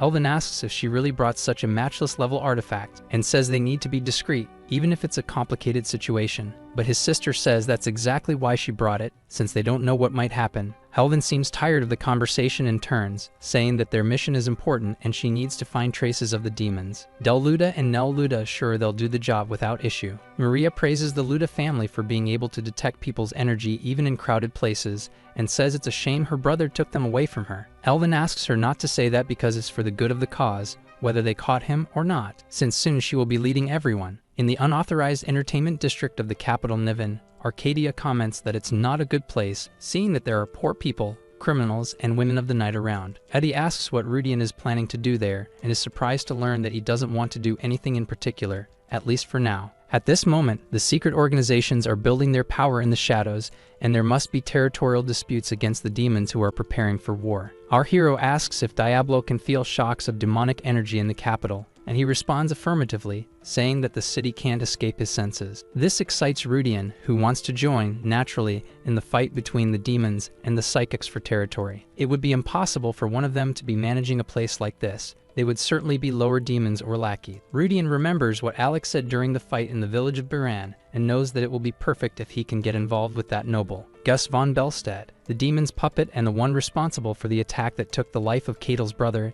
is the main person that must be eliminated now. As our hero thinks about Elvin Kepler's location to later deal with Gus, a hand grabs his shoulder, calling him. A man asks why he's wandering around there and says that if he's a stranger, he'd better leave while they're asking politely. Smiling upon seeing that a guide has appeared, Rudian questions, "What does this have to do with what I do?" Irritated, the man asks what he just said, but our hero grabs his shoulder. Rudian imbues mana into his hands, and with force, squeezes the man's shoulder. The force is so much that it makes him drop to his knees on the ground in pain. This makes the man start trembling from fear and pain and ask, more politely, if Rudian is a knight. Our hero intimidates him, saying that from now on if he answers the questions he can leave. Rudian touches the man's forehead and asks about the suspicious nobles in the city, especially if they have green hair or are students at the Maha Academy. Threateningly, he says he wants to know everything that the man has seen, heard, and knows without anything being omitted. Elsewhere in the capital, a conversation takes place about Karen having laid hands on the new student, and that it was Lady Luciella who entrusted this student to her. Maria says that Luciella seems to like the veteran a lot, and that isn't good, but her brother responds that she isn't an enemy and that they need to recruit her or keep her neutral. Her sister asks about the possibility of the newbie causing trouble, which makes Elvin start to think. The fact that he was tested by Karen and that she became embarrassed suggests that he has a bright future, but as for him possibly disturbing their plans, Kepler assures that Rudian is just a first-year student and there's no way the result can be changed, and that he will be the disciple of the Sword Saint, and that it is Karen Letitia they need to worry about, since she's been competing for the position for 7 years, which makes Maria smile. Confident, the Kepler siblings continue, unaware that our hero is watching them from a tower in a building. Excited, Rudian says that he finally found them, and asks if Addie can feel that. Arcadia responds that he can, and is surprised to see that this is what they call a mutant, not expecting such irregular beings to exist in this era. The most powerful psychic in human history and the final boss of the superhuman war, an existence beyond the norm, Maria Kepler. Rudian asks Diablo if the concealment is perfect. The demon would like to complain, but knows that this time it's better to be more careful, since if the Kepler siblings are acting directly, the situation is far from simple. Confident, our hero decides to take the most prominent path of the capital tour. Del, using his powers, points to a place, saying it's there, and Elvin comments that it's the L. Granhart Theater. Kepler gets irritated upon learning that it's that guy involved, and that, as always, the mages think they're superior while not looking at their own feet on fire. He asks his sister what their chances are, and she says that the Marcus could be a demon or a lackey, but that according to the family's documents, he shouldn't be dangerous. However, if there are many opponents or if they use all their power, it will be difficult, and it's unlikely that a demon king will appear, so the hope is that the Marcus is a lackey. The group enters the theater along with many other people. On the highest floor of the theater, a large amount of demonic energy floods the stairs as someone comments that the predictions were correct. The Luda brothers complain about how no one noticed the strong smell and the demonic energy inside the place. Elvin says he heard that the Marcus is not a simple merchant, but rather an excellent mage, and that he must have been concealing the traces with magic. Maria smiles as she realizes that this is essentially a mage's workshop. The group enters a room where a man watches them and asks why students from the renowned Imperial Academy are there. Elvin tells the man not to play innocent and says he knows he is behind the weaklings who have been interfering with them. Marcus Gus Belstade, declares Kepler, making the man laugh and ask if they are the thieves who have been robbing his businesses and disappearing indiscriminately. Elvin replies that this isn't something someone who hires actual thieves should be saying, but the Marquis laughs and says they are from the Kepler and Luda families, and that they are mere merchant families without territory who dared to meddle with his association, and for that, there will be consequences. Elvin becomes furious upon realizing both families will be dragged into the problem and accuses him of being a lackey of the demons. Gus is surprised to learn they came there already knowing everything. Kepler draws his sword and imbues it with mana, declaring that he will eliminate the noble and all remaining demons hidden in the Empire. With this declaration, the Marquis unleashes a great demonic power, realizing that their objective is to interfere with the grand plan they have. Elvin becomes tense upon seeing that the enemy is beyond expectations, but knows they cannot let their guard down. Gus comments that he doesn't know what they can do with just 5 people. Kepler is confused when he hears 5. Without understanding, everyone turns around as Elvin says there are only 4 of them there. Our hero appears at the door, greeting the veterans and saying that this is the perfect time for him to join. Rudian smiles and says he's not there to interfere just because he was abandoned by the veteran for 3 whole days. Marcus Gus Belstade, in the original story, before the Second Demonic War, was someone who sided with the demons and split the Empire. Decisively so for having achieved the feat of executing the Empire's guardian, Marcus Cadel von Delphion and Duke Vincent Delphion, thus leaving his name marked in history. Our hero is surprised to see that he'll have to face him earlier than expected. Upon seeing the stats of Gus von Belstade, who has no high values or more lifespan than a human, Rudian becomes curious seeing that even as a high-level lackey, he's weaker than Alec, whom he fought in the village of Baron, and wonders what is going on there. Elvin asks how our hero followed them there, but not knowing how he got there, he realizes there's no time to deal with Rudian, so he asks who he is and whether he's an ally or an enemy. Our hero affirms he's an ally, and that now one of his objectives is the same as theirs, making Kepler ask what that objective is. Rudian states, pointing to Gus, that his mission is to eliminate a demon lackey. Elvin is surprised by this, since the information that Gus is on the demon's side makes him wonder if the intel was really obtained secretly by them. Our hero says he belongs to a secret organization dedicated to world peace called Adora, which makes Arcadia glare at her master and question him. Kepler is confused by the goal of world peace and says he's never heard of such an organization. Rudian replies that it's not a large organization like the Psychic Empire, to which he belongs. This surprises the Kepler brothers, prompting Elvin to ask if he really knows the organization. Our hero says he would like to make a proposal to the veterans and asks if they are there to take down Marcus Gus Belstade, and he informs them that even in that busy area of the capital, he doubts the group can execute the noble right now. Elvin questions him, and he is informed that, especially, the Demon King's lackeys cannot be defeated with physical strength, no matter how powerful one is. Our hero looks at Maria and understands that if she is there, it's because they are serious about annihilating Gus, but she is still incomplete. Rudian says that before making a deal, he proposes to help in the battle, and in return, asks if they would form an alliance with him. Our hero asks what Maria, his senior, thinks of the proposal. The young woman is surprised and wonders who he is for managing to follow them here without her noticing, and that he's asking for an alliance with her, not her brother, which makes her question how Rudian knows she is the leader of the organization. Our hero asks what she will do, but Maria refuses, and says she won't accept an alliance from someone suspicious, and now that it's clear he was following them,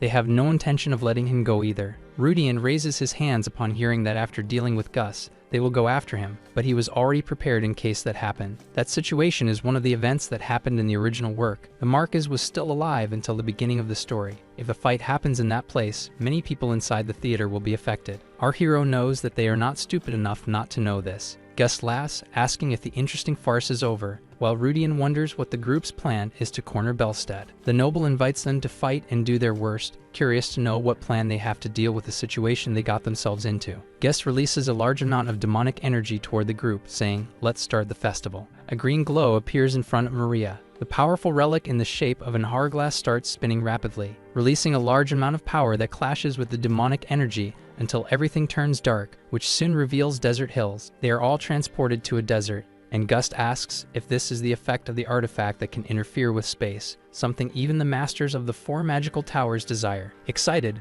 Belstad says he will take that relic and calls them inexperienced youths for thinking they have the advantage just because the terrain has changed. The veterans are surprised to see the demonic energy and that the enemy no longer needs to be discreet. Gus makes several black circles appear in the air. From them, grotesque monsters begin to emerge one by one, growling and snarling. Del asks if they are demonic beasts from the demon realm, and Elvin confirms that Belstad is a summoner who says he was reborn with power that he received. Now transformed into a red demon with horns, he questions if mere youths like them can do anything against him. Kepler is surprised by the change in appearance, but our hero knows that it's not just the appearance that's changing. His power is increasing. Rudian had forgotten that high-level lackeys, according to the scenario, can temporarily transform into demons, which is why Gus seemed weaker than Alec. Our hero is surprised to see that the enemy's combat power is greater than that of Simmer Drain, whom he faced in the dungeon. Now transformed, Belstead says he will charge the price for them getting involved where they shouldn't and says they should have stayed in mere alley disputes for their own interest. Elvin becomes concerned that the enemy might not be a noble demon, and Maria says Gus is probably stronger than noble demons, and they cannot let their guard down. The infernal creatures begin attacking the group, while Belstead laughs, saying they should accept their end obediently. Maria uses her powers, creating lights in front of her. The sound of monsters screaming in pain surprises Gus, seeing a light barrier that repels and harms all the demons that attack it. Belstead is confused, as he didn't think that was possible, since he didn't feel any power, and that the amount of mana that girl has is that of an ordinary person. Maria asks if he still doesn't realize it.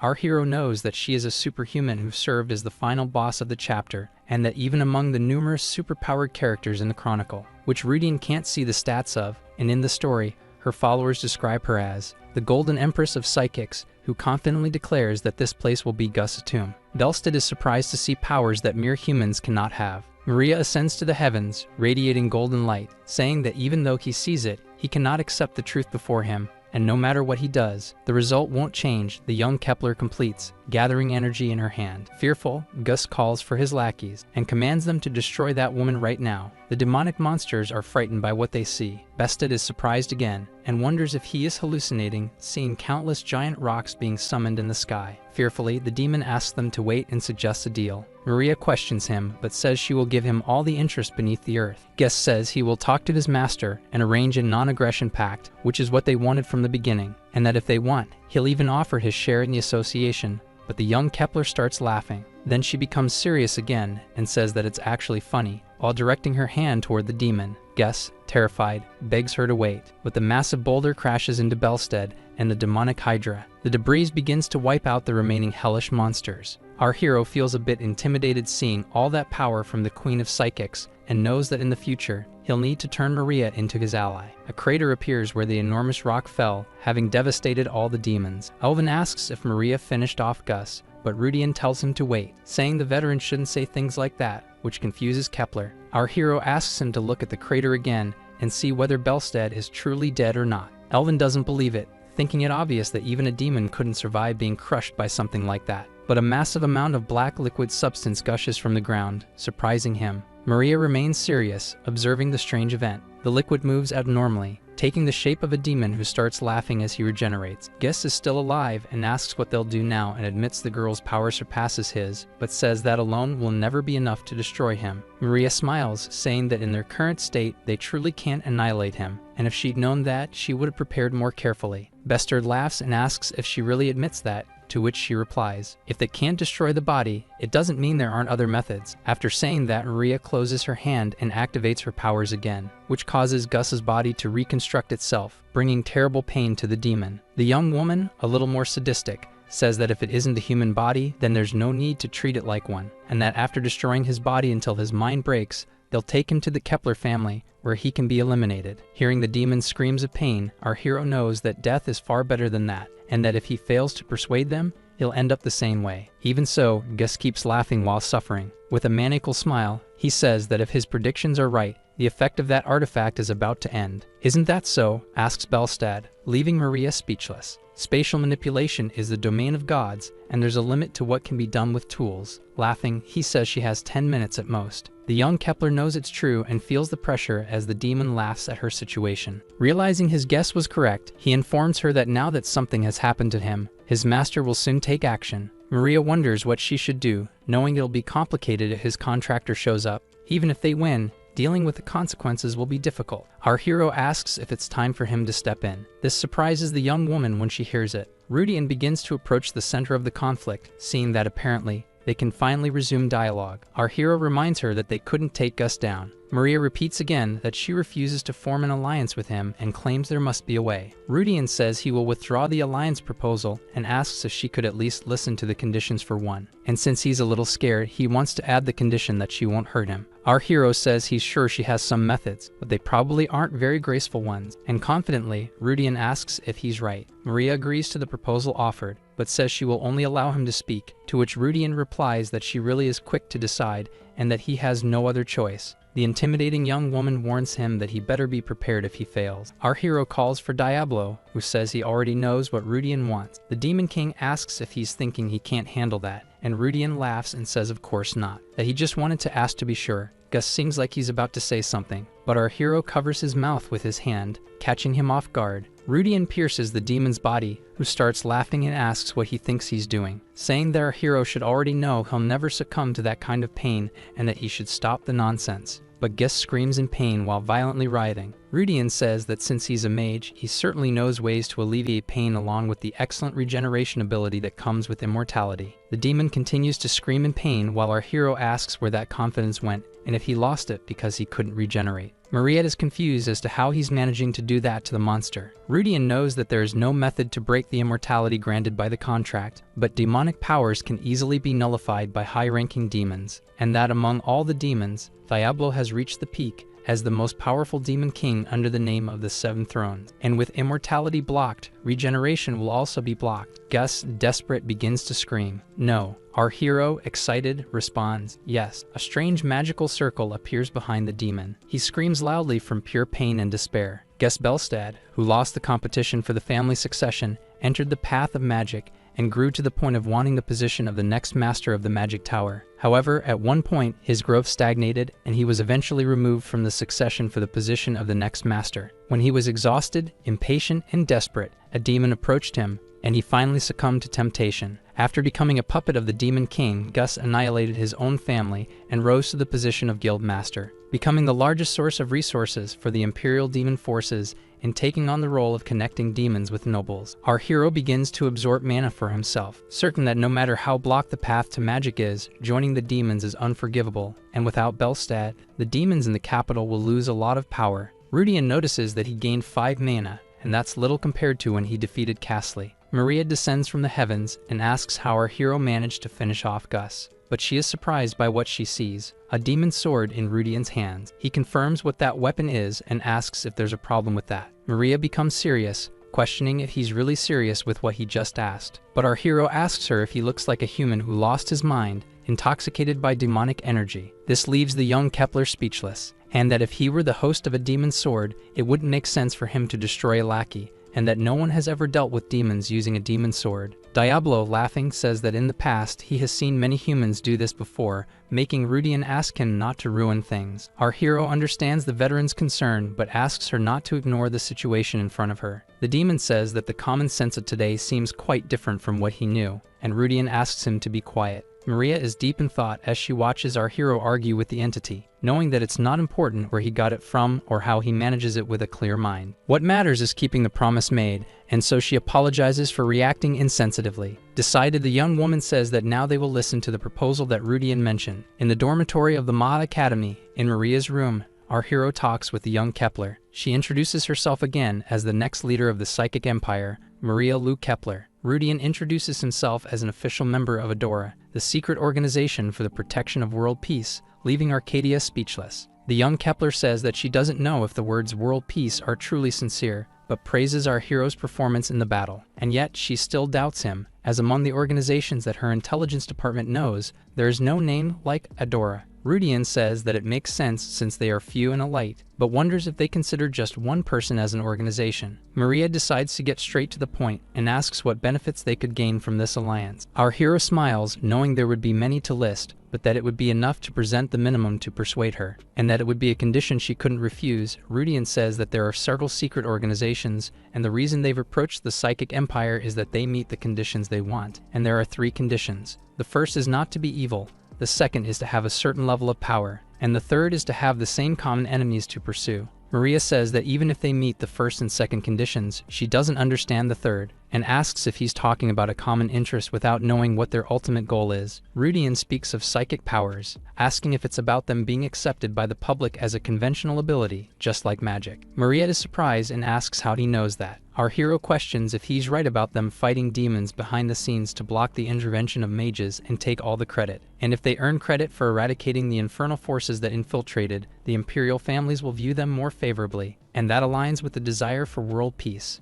Rudian says that demons have already infiltrated the continent beyond imagination, and although the Empire is relatively fine, the leadership of the other kingdoms already belongs to demons. Maria doesn't seem to believe it, but our hero says that if she investigates properly through the investigation department, she'll find it's all true. The young Kepler asks if infernal beings have really infiltrated the human world that deeply. Rudian speaks about Gus Belstad, the head of the United Theorists Association, and states that they controlled 20% of Imperial logistics, and that this person was merely a lackey of the demons, and questions whether she still hasn't understood. Our hero brings up the benefits she asked about and says that first, it will offer all the information they have about the demons in the Empire. Second, they will give support to the Kepler family and the Psychic Empire, and connect them with the highest imperial nobles. And lastly, they will provide ancient knowledge where the theory of psychic powers was established. At that moment, Maria reacts in surprise and questions whether what he said about the theory of supernatural power is true. Arcadia finds it strange that this is enough to persuade her,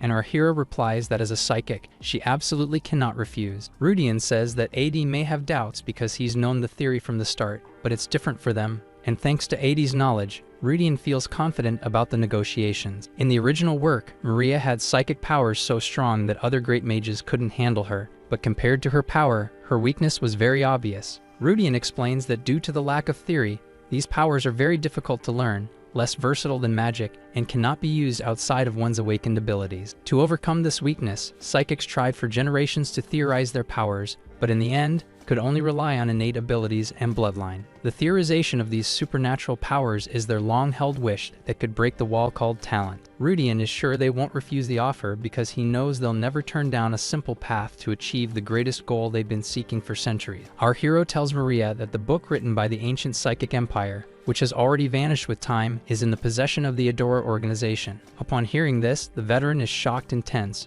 but Rudian asks her, what will she do now, leaving Maria trembling with all that information. Inside the hideout of the Psychic Empire, someone asks how another person is doing. Elvin worries about his sister, who is reading several floating papers in the air, and she replies that she's fine. Kepler complains that Rudian made things too complicated, but Maria says it was something they couldn't refuse. Elvin asks who that guy is, and his sister replies that after research done by the intelligence department, our hero is literally just an ordinary person. But Kepler doubts that, saying he's never heard of a human who could wield such a powerful demonic sword while remaining sane. Maria says that ego is the only sword capable of destroying the ability of immortality, and that a powerful demon is sealed within it, but a normal human would lose their soul upon touching it. She asks who Eldora really is while thinking that they know everything about the psychics, but know nothing about Eldora. Alvin says that as long as they're being watched, they can deal with them anytime something strange happens, so they might be able to uncover them gradually. Maria says that since they didn't approach as enemies, the most important thing is the benefit they'll get, but they still need to see if what's being offered is truly real. The young woman knows that information, connections, and knowledge are all things they want, and all of it is a very high price for an alliance, and she questions whether their true objective is really world peace. Maria states that for now, she has a commitment with Rudian tomorrow, and so she calls her brother so they can leave. Elvin talks about high nobles with no ties to mages, and asks what kind of connection will be offered. His sister says there are 5 knight families at the rank of Marquis or higher. Maria wonders if it could be one of the 5, but her brother doesn't know and says there are count families on the borders comparable to great nobles like the Eskar. Kepler says maybe they'll be introduced to the Eskar family, since Rudian is from that family. Maria says they will find that out the next day. Our hero decides they need to prepare since Gus Belstad was the highest priority for elimination. This should have only occurred after they had settled in the capital. Rudian knows that with the noble gone earlier than expected, he needs to prepare for the consequences, and that he can still intervene, and he cannot afford to make any mistakes. However, he ends up feeling confused, not knowing why Del and Nell are sitting next to him. Both say that it's Maria's orders. Our hero asks if the order is to monitor him,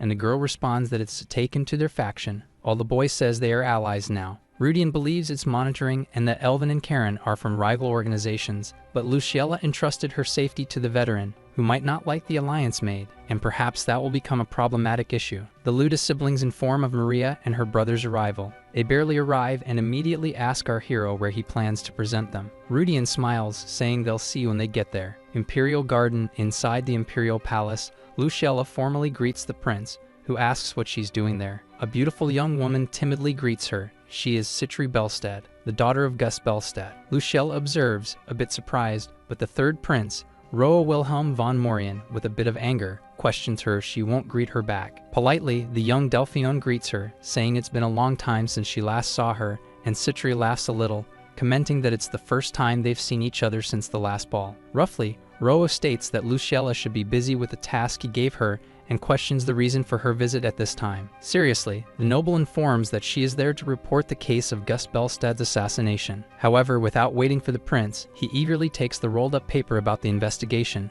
saying that there has finally been progress. Roa stands up after reading the paper and says it's the portrait of the people who injured his father-in-law, but quickly corrects himself, saying his father will be revealed, which makes Citri happy. The prince embraces the young woman, telling her not to worry and that he will find the traitors and make them pay, and he will do everything for her, which surprises Luciella. With a dark look, the noble Delphion silently watches the scene of the noble couple. In the eastern part of the capital, in the crowded area, is the headquarters of the Information Guild. Maria looks around, wondering what kind of place this is, while her brother says he expected to be taken to the Eskar estate. The young Kepler asks if the noble is someone who can only be found with the help of the Information Guild, but Rudian responds that it's nothing that complicated. But he warns that since he doesn't know what will happen, it would be best not to say the original name of the organization. He knows that saying Empire in front of an Imperial noble is not good. Maria says that's a good idea, and that makes Rudian smile. Our hero talks to a man and asks to arrange a meeting with the guild master, which surprises Elvin, as they're going to speak with the head of the place. The attendant asks if they have an appointment, but Rudian says he just needs to say his name, making the man ask them to wait a little. A few moments later, someone approaches, running. The man apologizes for not recognizing such important guests and says that the master is waiting for them. He asks them to follow him. Mariette is confused by that, and her brother questions whether the guild master's identity is unknown to the public. At the Information Guild headquarters, in the master's office on the top floor, a person greets the guest. The Kepler siblings are surprised. Elvin asks how that person is there, and his sister asks if it's really true. Seated behind a large wooden desk with books and papers is Luciella. With a neutral expression, she greets them and introduces herself as the master of the Information Guild. At the Imperial Maha Academy, in the student council room, Lady Delphion cheerfully welcomes Rudian. She says she's glad to see he's well and asks if he's having any trouble in dorm life, but our hero says he's fine, and that he truly wants to stay there for the whole year, far from Karain. But Rudian wonders that even though he doesn't know when he will be expelled, how can he feel discomfort in paradise? Luciella laughs at that, and our hero comments that the workload has increased and is informed that a recent incident occurred. Rudian says that the Information Guild must be very busy and that the shoulders of Lady, who is the master, must have also become very heavy. The young Delphion says it was already complicated, and now with that scandal that occurred, but she doesn't finish speaking as she notices something. Surprised, she asks what our hero just said. Rudian, with a smile, replies that her shoulders as the guild master must have gotten very heavy. Luciella quickly grabs the sword near the table, and with a movement, sends several papers flying as she stares at our hero. She points the sword at Rudian and questions him about his true identity. He answers that he is Karain's servant and now belongs to the Delphion Foundation, but our hero was surprised to see that she had hidden that weapon there. Still serious, Luciella says that's not the answer she wants, and that she'll ask another question. First, how does he know she is the master of the Information Guild? Rudian says the guild is a contradictory existence, and that when Imperial information could be leaked. It's strange that an organization operating privately is so public, and that a guild which trades in information surely generates great capital, but the Imperial family cannot do this directly. Luciella tells him to continue. Such a valuable resource could not be handled by just any noble. At minimum, it would require a great noble family connected to the Emperor, and there is only one capable of that in the Empire. The one that inherited the Imperial bloodline and proved its loyalty for generations, where Luciella, the fiancée of the third prince, exists, it could only be the Delphion. This makes the young woman smile, saying it's a good guess and close to the truth, and yet, a hypothesis is still just a hypothesis. Luciella asks another question. How did he discover all of this? Our hero knows that this is where he can make his move. Rudian responds that a few days ago, an influential noble in the capital disappeared along with some documents that likely contained information about the case. Smiling, our hero points to himself and says that he is the culprit. Luciella is surprised at that, and Rudian continues, saying that he's the one who took down Marcus Gus Belstad. This confuses the noble, and she asks if he's saying that he's the person behind the unprecedented incident where a noble was assassinated in the middle of the capital. It really is him. Lady Delphione becomes much more serious, but our hero says she seems not to believe him. Luciella says the jokes are going too far to say something like that, even though she knows he's exceptional for his age, but he doesn't have the ability to assassinate Belstad. Smiling, our hero says it would be difficult alone, and that a student from the academy couldn't defeat a dark mage who is a demon lackey by himself. Rudian understands she already had suspicions about Gus being a demonic puppet, and he asks if she isn't curious about how he knows her identity and how he knows about the demon's existence. Our hero asks for a meeting directly at the Information Guild tomorrow with those who have joined forces with him. Alvin asks if Luciella is really the master of the place, and his sister is still surprised to see that the secret identity of the guild leader is indeed her. Lady Delphione gets up from the chair with one hand on her head, saying she is just as stunned as they are, and asks if they really assassinated Marcus Gus Belstad, leaving the Kepler siblings in shock. Our hero hugs Elvin, saying they had been monitoring the demon's movements together and finally found the trail of the demonic forms that had infiltrated. Kepler becomes furious, but Rudian says Gus had secretly been working as a lackey for years, and when they eliminated him,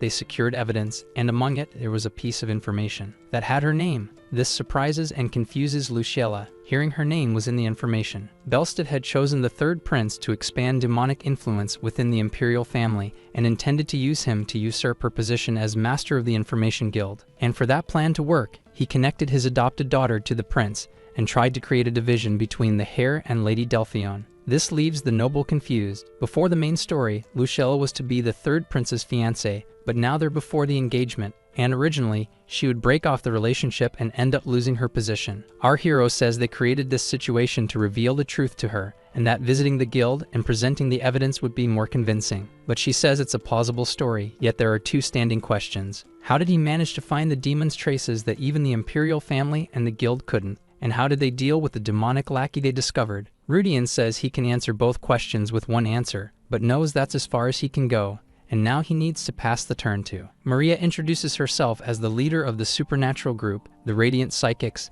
and says it's a pleasure to greet her. Our hero is confident that the combination of these two people will have great synergy, and he wants to see how it will unfold. Luciella questions the name of the group, and Maria confirms that she is correct. Lady Delphione says she didn't think there was an unidentified group in the Empire, and that this is beyond absurd, leaving her speechless. Maria says it's understandable since there are no historical records about them, and that they are simply a group that shares the same ability, known as psychic power. Luciella asks if she really said they possess psychic powers, and the young Kepler confirms that she is correct. Maria makes a chair levitate with her powers, explaining that psionic powers are precise. Seeing that happen leaves Lady Delphione confused, until she is surprised to see the chair starting to break. Maria continues, saying that this is the kind of power causing the furniture to shatter into pieces, and shortly after, it begins to turn into a wooden ball, which falls to the floor. Luciella says that this is fascinating and reveals that she knew of the existence of these powers, but had heard they disappeared long ago and were overshadowed by magic. Maria says that psychic powers are not abilities that should be overshadowed by magic, but it's true that there are those who use this power. Lady Delphione picks up the wooden ball from the floor, saying she didn't expect to see these supernatural abilities that only exist in fairy tales. Luciella says, let's say they defeated Belstad with psychic powers,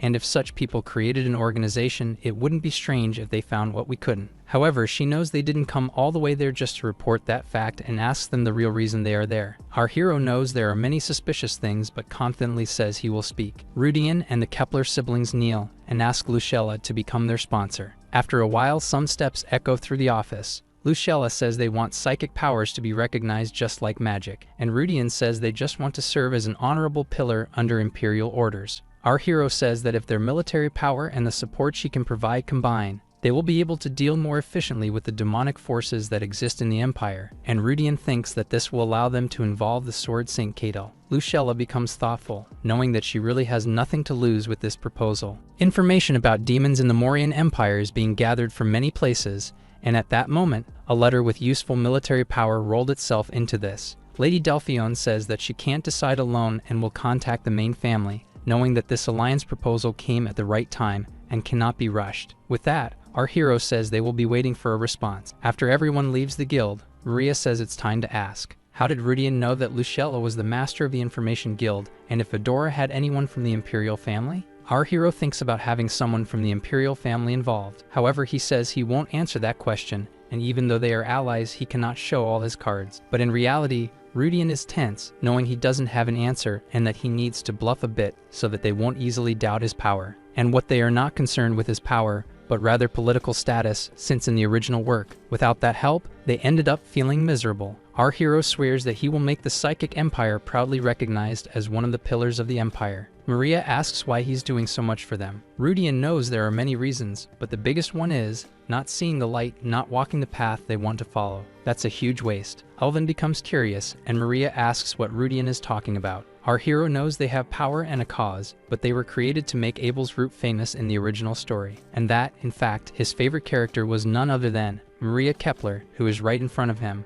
and that outside of the tale, there was someone rooting for them. Our hero wanted to prove to them through actions and sincerely asks them to hang in there. A carriage crosses the open city gates in the middle of the night, and someone asks who could have done that. An irritated woman asks if Seer has any suspicions. A demon made of black energy apologizes for not having found any clues yet, but the human asks if he has no concept of the time lost with Gus. The infernal being reports that recently the Rohans sent a warning, and he wonders if it's related to the case. The woman laughs and asks if he's talking about the story of the Lich who was a court mage and suddenly perished. The creature replies that yes, that's the one. The demon says that Castley was one of the central forces on the side of the Rohans, and there was a report that her magical residue was found near the Imperial border. This makes the human laugh again and question if that stupid Lich hit her heart in that place, and for overthinking things, was easily defeated. Irritated, she says that if no traces were found even after using mages, then it must have been a spatial-type magic or artifact, and they cannot tolerate unknown forces. The woman orders the creature to find clues about the enemy and report back. The demon quickly vanishes, saying it will do as ordered. Still irritated, she says they are almost there. Citri shows killing intent as she says it doesn't matter who did it. At the Maha Academy Training Center, a sword is swung during training. Our hero does his morning swordsmanship training, knowing that for the next 5 years before the start of the original story, he needs to reach the level of a sword master. Some boys tell Rudian not to push himself too hard and that if he's bored, he should try going to places like balls. He'd be welcome anywhere as a student. Our hero is happy to see that people's personalities aren't as bad as he expected, since he was prepared to be discriminated against, thinking that all nobles were like Karain, or maybe they're being nice because he has Lucella's support. Elvin arrives at the training grounds and comments that Rudian is working hard over there. Our hero greets him when he sees him, but wonders what the senior is doing there and if Maria left a message for him. Elvin comments that he heard Rudian use mana when he trained with Karen, but already expected it because he can control a demonic sword. Rudian says it sounds like there's a spy around the senior, but Kepler reveals that the one who said it was Karen herself, leaving our hero confused, and that, in fact, he bought her off with a parfait and she told him everything, and that they currently don't have a bad relationship. Elvin says they were childhood friends, and before they matured, had promised to marry, but the reason they grew apart was because he began coveting her position, and that he couldn't let her handle everything alone and chose that path to become the disciple of the Sword Saint and gain knights for Maria.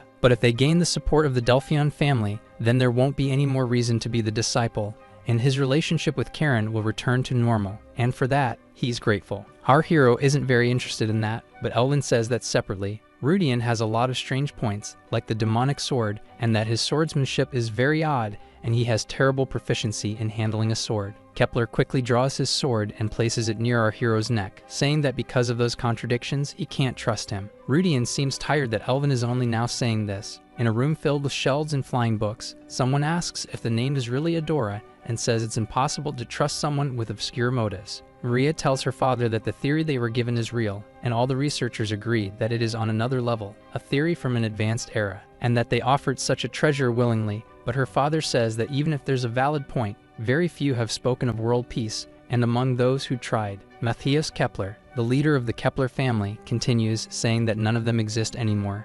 Even in the records kept by them for over 1,000 years, none remain. And in the end, he asks if his daughter has checked those records, to which she replies that she has. But she doesn't believe that the expression our hero showed was fake. Maria soon says that the choice is her responsibility, and for that reason, as the leader of the organization, she believes in the moral duty to repay the favor they received, even if they truly are evil. This makes Matthias Kepler thoughtful, but he soon responds by saying that if she insists, he will leave everything related to Adora entirely in her hands, and she thanks him for it. Still, to have such a systematic theory, and even so, Matthias comments that he finds it suspicious that they use the green world, which leaves Maria speechless. The world of 7 colors refers to dimensions that actually exist, and to 7 mystical artifacts that grant immense power. Among them is the green world, which symbolizes psychic power and is a relic that enables the use of powerful psychic abilities. In the Manhwa Academy training yard, Elvin continues to glare at our hero for not being able to trust him, and that above all, the decisive factor is that he knows about the green world that his main family possesses. Rudian asks if having this knowledge is a problem,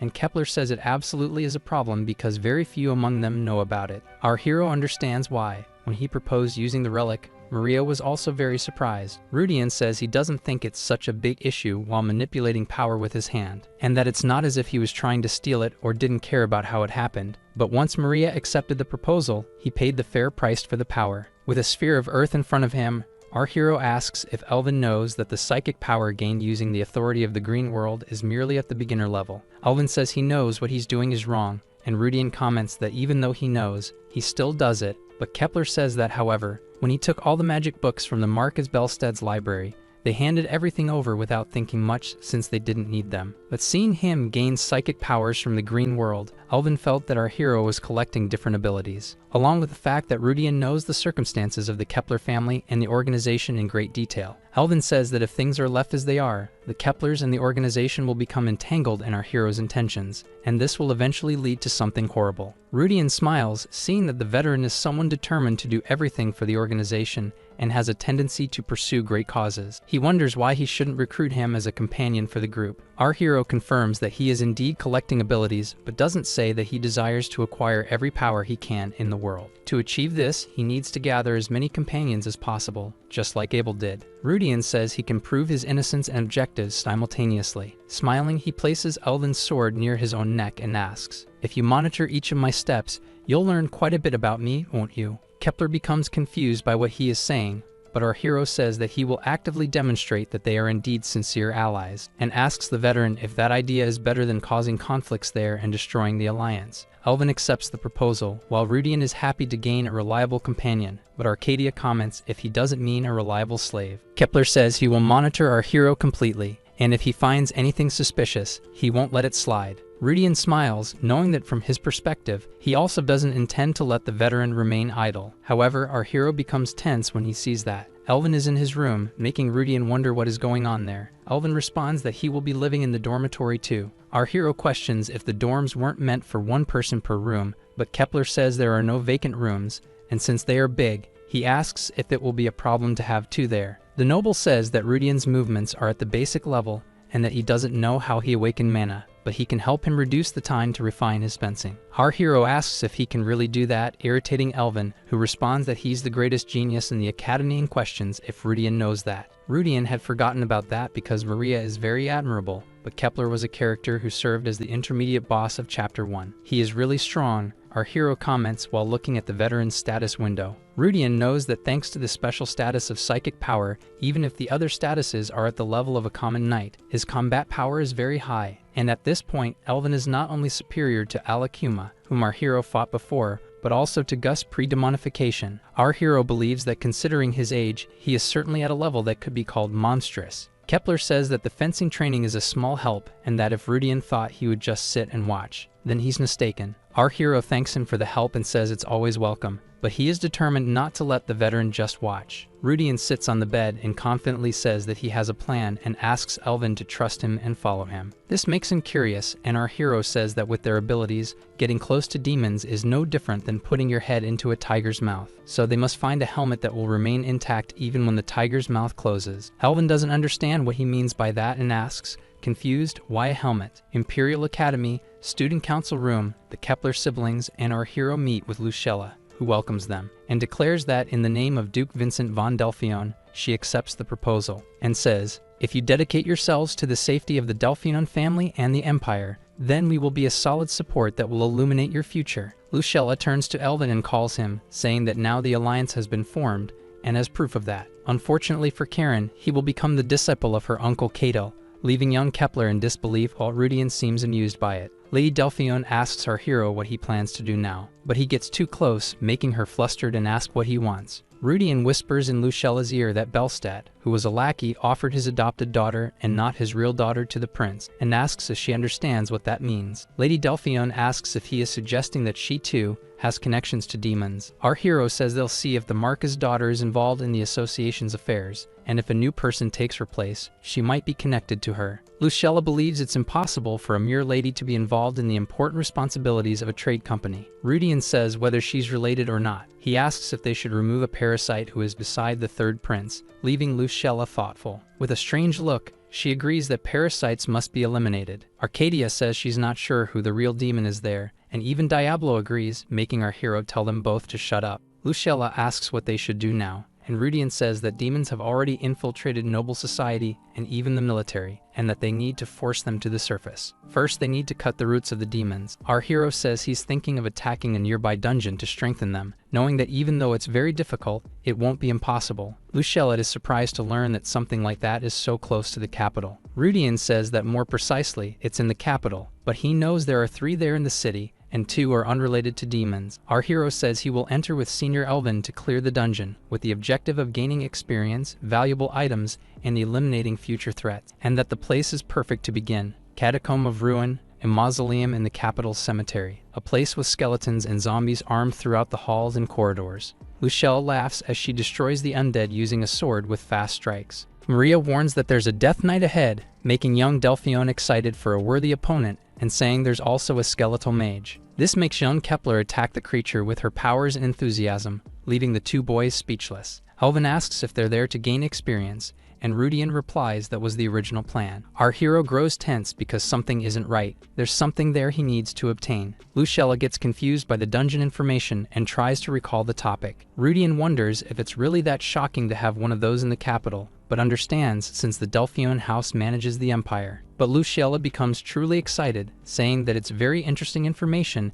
and that the dungeon must have formed from accumulated energy in the cemetery. Just like how the dead rise from battlefields, Rudian tries to explain, unsuccessfully. Lady Delphion asks to be taken along because she's been dying to cut something recently, and this is the perfect opportunity, and that she'll make sure to gather all the resources for a dungeon raid. Our hero remembers she prefers the sword over the pen. Rudian knows that if Lucella joins, things will be easier, but the item he wants can't be shared, and that will interfere with his plans. Elvin says many don't know, but young Delphion's skills are impressive, and that it will be a great advantage to have her, which makes our hero cry. Maria says that in that case she wants to go too, since she's been feeling rusty lately and it'll be good to stretch. This surprises Rudian. Lucella asks if she's going too. Young Kepler says she's been very stressed, making Delphion say it'll be a great chance to see psychic powers in action. Our hero becomes anxious, wondering if those 2 will really be able to handle that properly. In front of the catacombs to the north of Nevin, someone asks if that's a sufficient level of preparation. Rudian is surprised, thinking it looks very good. Lucella smiles excitedly, holding a bunch of magical and rare items, such as a mithril sword, a light magic artifact, a dimensional bag with water and food, and silver daggers. Our hero notices that instead of the giant sword,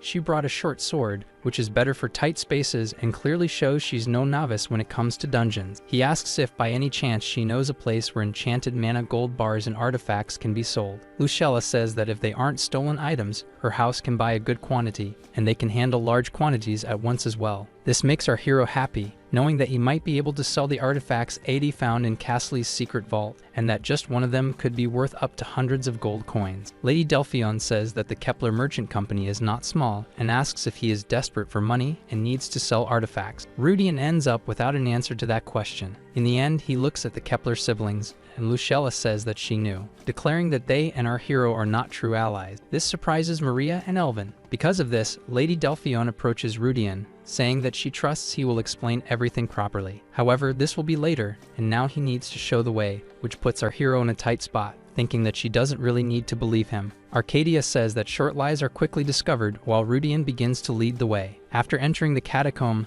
Lucella starts to speak, saying that there is definitely a problem here, because in such a large place underground, there should be a caretaker. Our hero says that probably someone silenced him. This makes the young Delphion ask the informant to explain, and Rudian says that he doesn't know why the caretaker disappeared but knows that the place ended up like this. Many of those who perished in the wars are buried here, causing the place to accumulate grudges and negative thoughts easily, which is perfect for necromancers. Lucella asks if the culprit is a mage specialized in necromancy, but Rudian says no, and reveals that it is an entity from the underworld, which makes the young woman confused. Among the world of the 7 colors, black symbolizes the underworld that governs death. There is an entity from that world in this place, which was summoned by demons, but Rudian knows that the creature was just abandoned there after being used. Our hero says that this being absorbs energy and raises the dead to expand the influence of the underworld. Lucella asks if he was really going to attack here with Elvin. Lady Delphion asks if he's sure he doesn't need to call the knights, and Rudian says he's sure,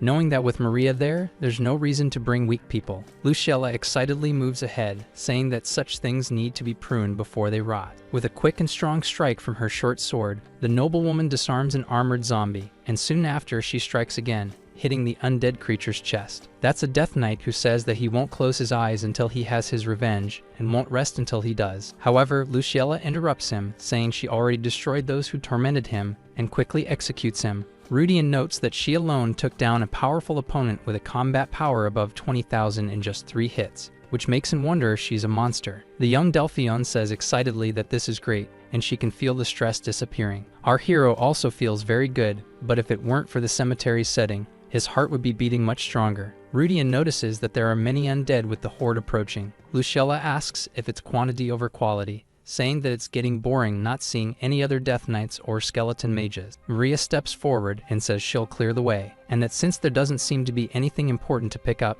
she will finish off all of them at once. She closes her fist, activating her psychic powers, releasing a burst of light that throws the zombies and skeletons ahead, causing all of them to be slowly destroyed by the power of the ability. Lucella comments that this was like a large-scale magic sweeping everything, and asks if this is the true power of psychic ability. Maria says it wasn't anything special, but Lady Delphion gets excited, thinking it's incredible. Our hero sees this as a problem because in this way, the two will get almost everything by imperial law, although he doesn't mind losing one of them. However, the other, a sword, he absolutely needs to obtain. A huge noise echoes from a door further ahead. Elvin complains about this, while Maria comments that the underworld entity has a scream like a sheep. Lucella, excited by the powerful opponent, calls the young Kepler to go together, and she accepts. The two advance as if they were on a picnic, leaving the boys behind who ask, "And what about us?" The group enters a chamber full of bones on all sides. Young Delphion says she can't believe this place exists, and that she'll have a lot to investigate when she returns. Maria comments that it looks like a coliseum,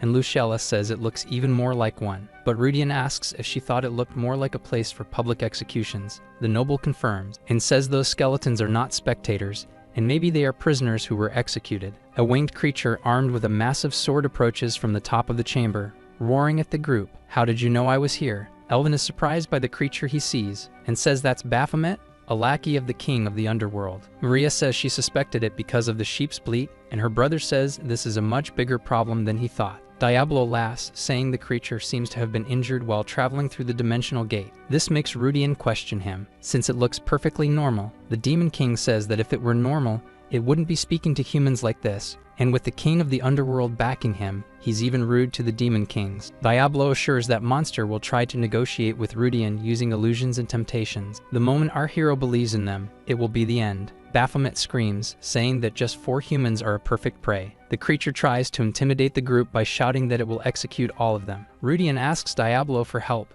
who says that being is a master of curses, so he needs to be careful, especially when it's about to be banished back to the underworld. At that moment, it's most dangerous. Our hero adds that it will try to take someone with it, but he believes that if possible, he needs to get his hands on it. With a sheep-like bleat, Baphomet charges, brandishing its sword at the group. Our hero wants the essence that the creature possesses. The monster quickly approaches, flying. Elvin says that with that huge sword, even a scratch would be fatal. Baphomet's enormous weapon closes in on our hero, who takes his fencing stance to receive the attack. Maria quickly uses her psychic powers, creating a barrier around Rudian, which makes him excited and ready to counterattack the monster. Everyone receives psychic protection while our hero believes that as long as he has Maria's barrier, things will be easier. He takes on a new stance, confident that he can block the attack. Lucella and Elvin move into action, flanking the underworld entity. and with their swords, they manage to hit the monster's legs, making Baphomet scream in pain from the blows. Maria says that being isn't as impressive as she thought, but Rudian knows that she's actually just very strong. Our hero was planning to use Diablo's power if it were just him and Elvin fighting, but in this situation, maybe it won't be necessary. Seeing Baphomet's status window, Rudian is shocked to learn that the monster's original combat power is over 100,000 points. Maria compares the entity to demonized Gus, but notes that the enemy seems to be under heavy restriction and says it would be best to finish it off soon. She also notices the monster is protecting something and asks if it could be that. A strange black orb floating in the air, emanating energy from the underworld. This makes Rudian curious. Upon seeing the item, he's surprised and says that it wasn't in the original story, and that it doesn't seem to emit mana or spiritual energy, wondering what it could be. Maria comments that it doesn't matter what it is, they can figure it out after annihilating Baphomet. Our hero says he's glad they think alike. The entity tries to grab Elvin, who manages to immobilize the creature's hand using his psychic powers. Luciella, excited, lands another hit and says that if she had known this was going to happen, she would have brought Zeldika, making Rudian ask if she really named her sword. But our hero looks at his own sword named Diablo and knows he can't judge other people's taste. Deciding to enter the fray now, Rudian confidently charges toward Baphomet. The demon in the sword warns him to aim for the monster's heart and says its magic will be quite dangerous. Gripping the sword tighter, our hero attacks the leg of the entity, knowing it won't be easy to strike the creature's heart. Baphomet swings in a wide horizontal arc, trying to hit as many as possible, but seems to miss. This leaves him confused as to why he's having trouble, since normally these rookies wouldn't be worth his time. This enrages him, and he screams, saying that he won't forgive any of them, from the demons who trapped him there to the humans who want to destroy that sacred body. Diablo asks how that servant of the king of the underworld dares to speak of a sacred body. Rudian tells them not to look directly at the monster, fearing that the creature will cast a powerful curse before being defeated. Elvin and Lucella respond that they understand. Our hero, standing behind the entity, says that he will finish this quickly. Baphomet roars as he strikes, making the young Kepler protect himself with his powers and the barrier created by his sister. Elvin struggles to defend himself and asks Rudian if this guy isn't too strong for just the two of them to handle,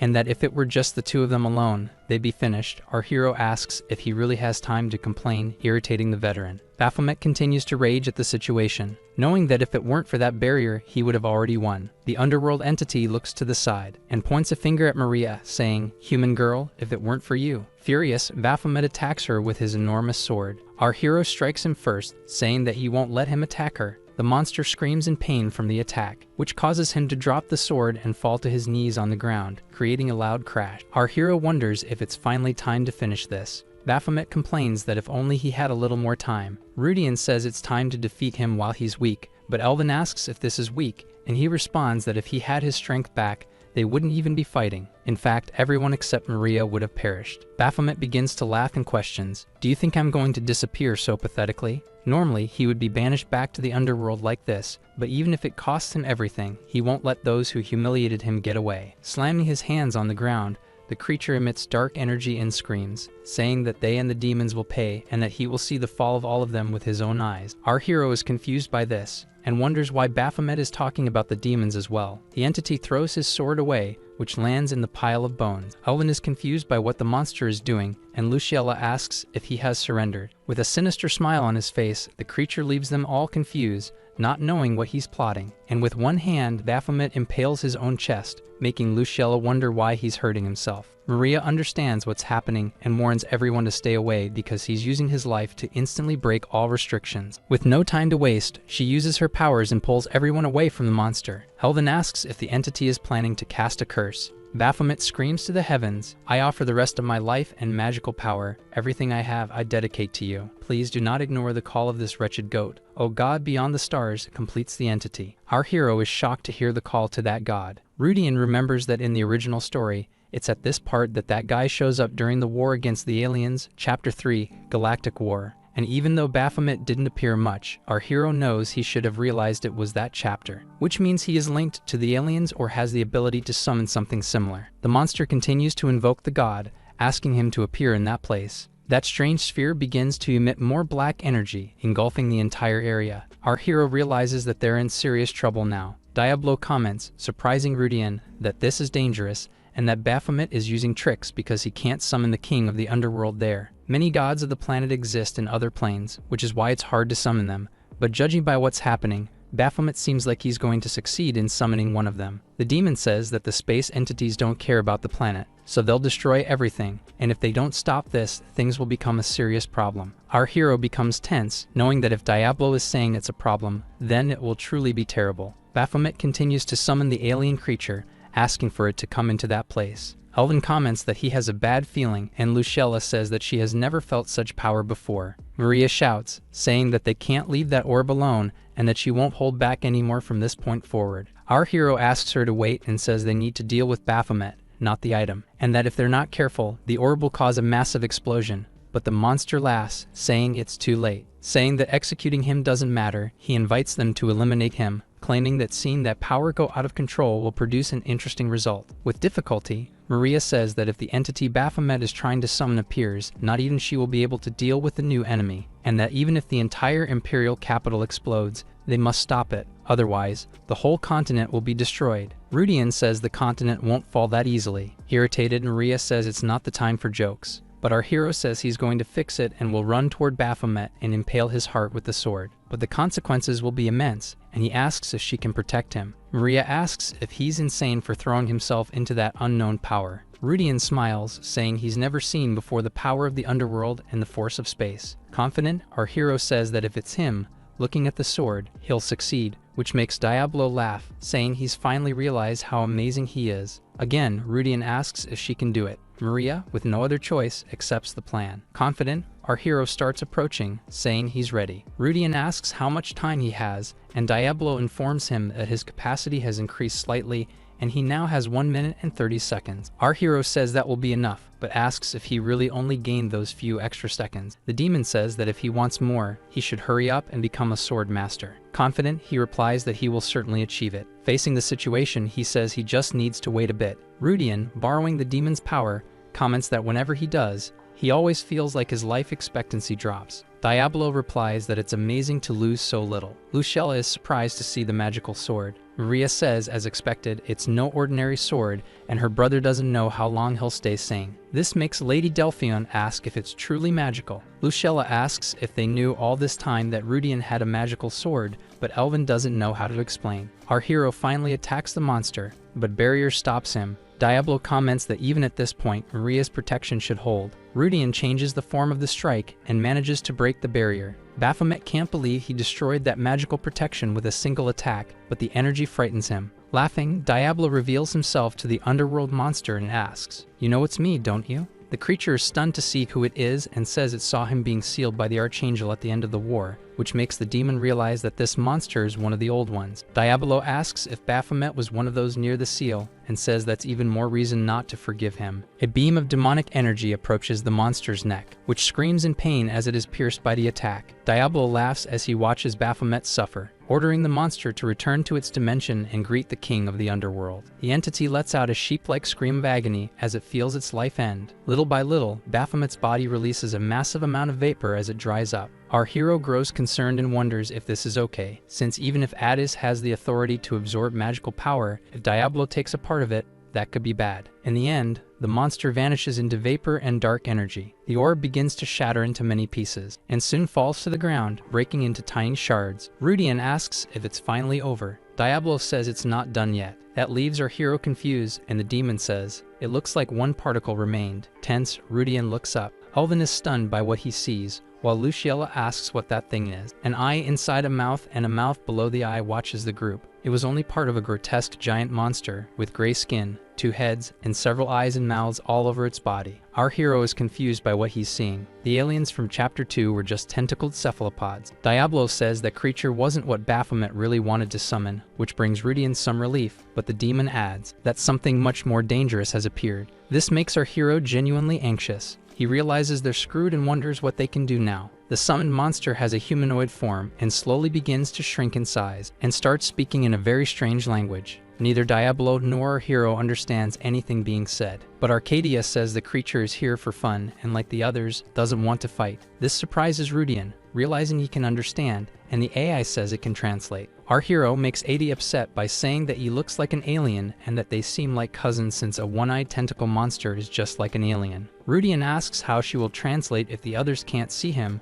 and Arcadia responds that she is adjusting everything with her powers. Our hero remembers that these beings can take on a human form and asks Adi to inquire if the creature can shapeshift. Adi says he understands and rushes towards the alien. Rudian watches as the eye approaches the creature, where it starts to have a conversation of signals and strange words with the monster. After some time, Arcadia returns and says that it can, and that this isn't its true form, it was just imitating a human appearance. This time it will perform a proper transformation. The creature's body begins to dissolve into white light. Now it finally starts speaking the human language, saying that it's difficult and takes a little time. In its more normal form for everyone, it starts speaking, saying that it finds it interesting to see the chosen one, the sealed one, and the one who was dragged along. She introduces herself as Yev and says that she will follow them for a while. That's how you will understand, completes the alien. Our video ends here. If you enjoyed it, please like and subscribe to the channel. Until next time, bye bye.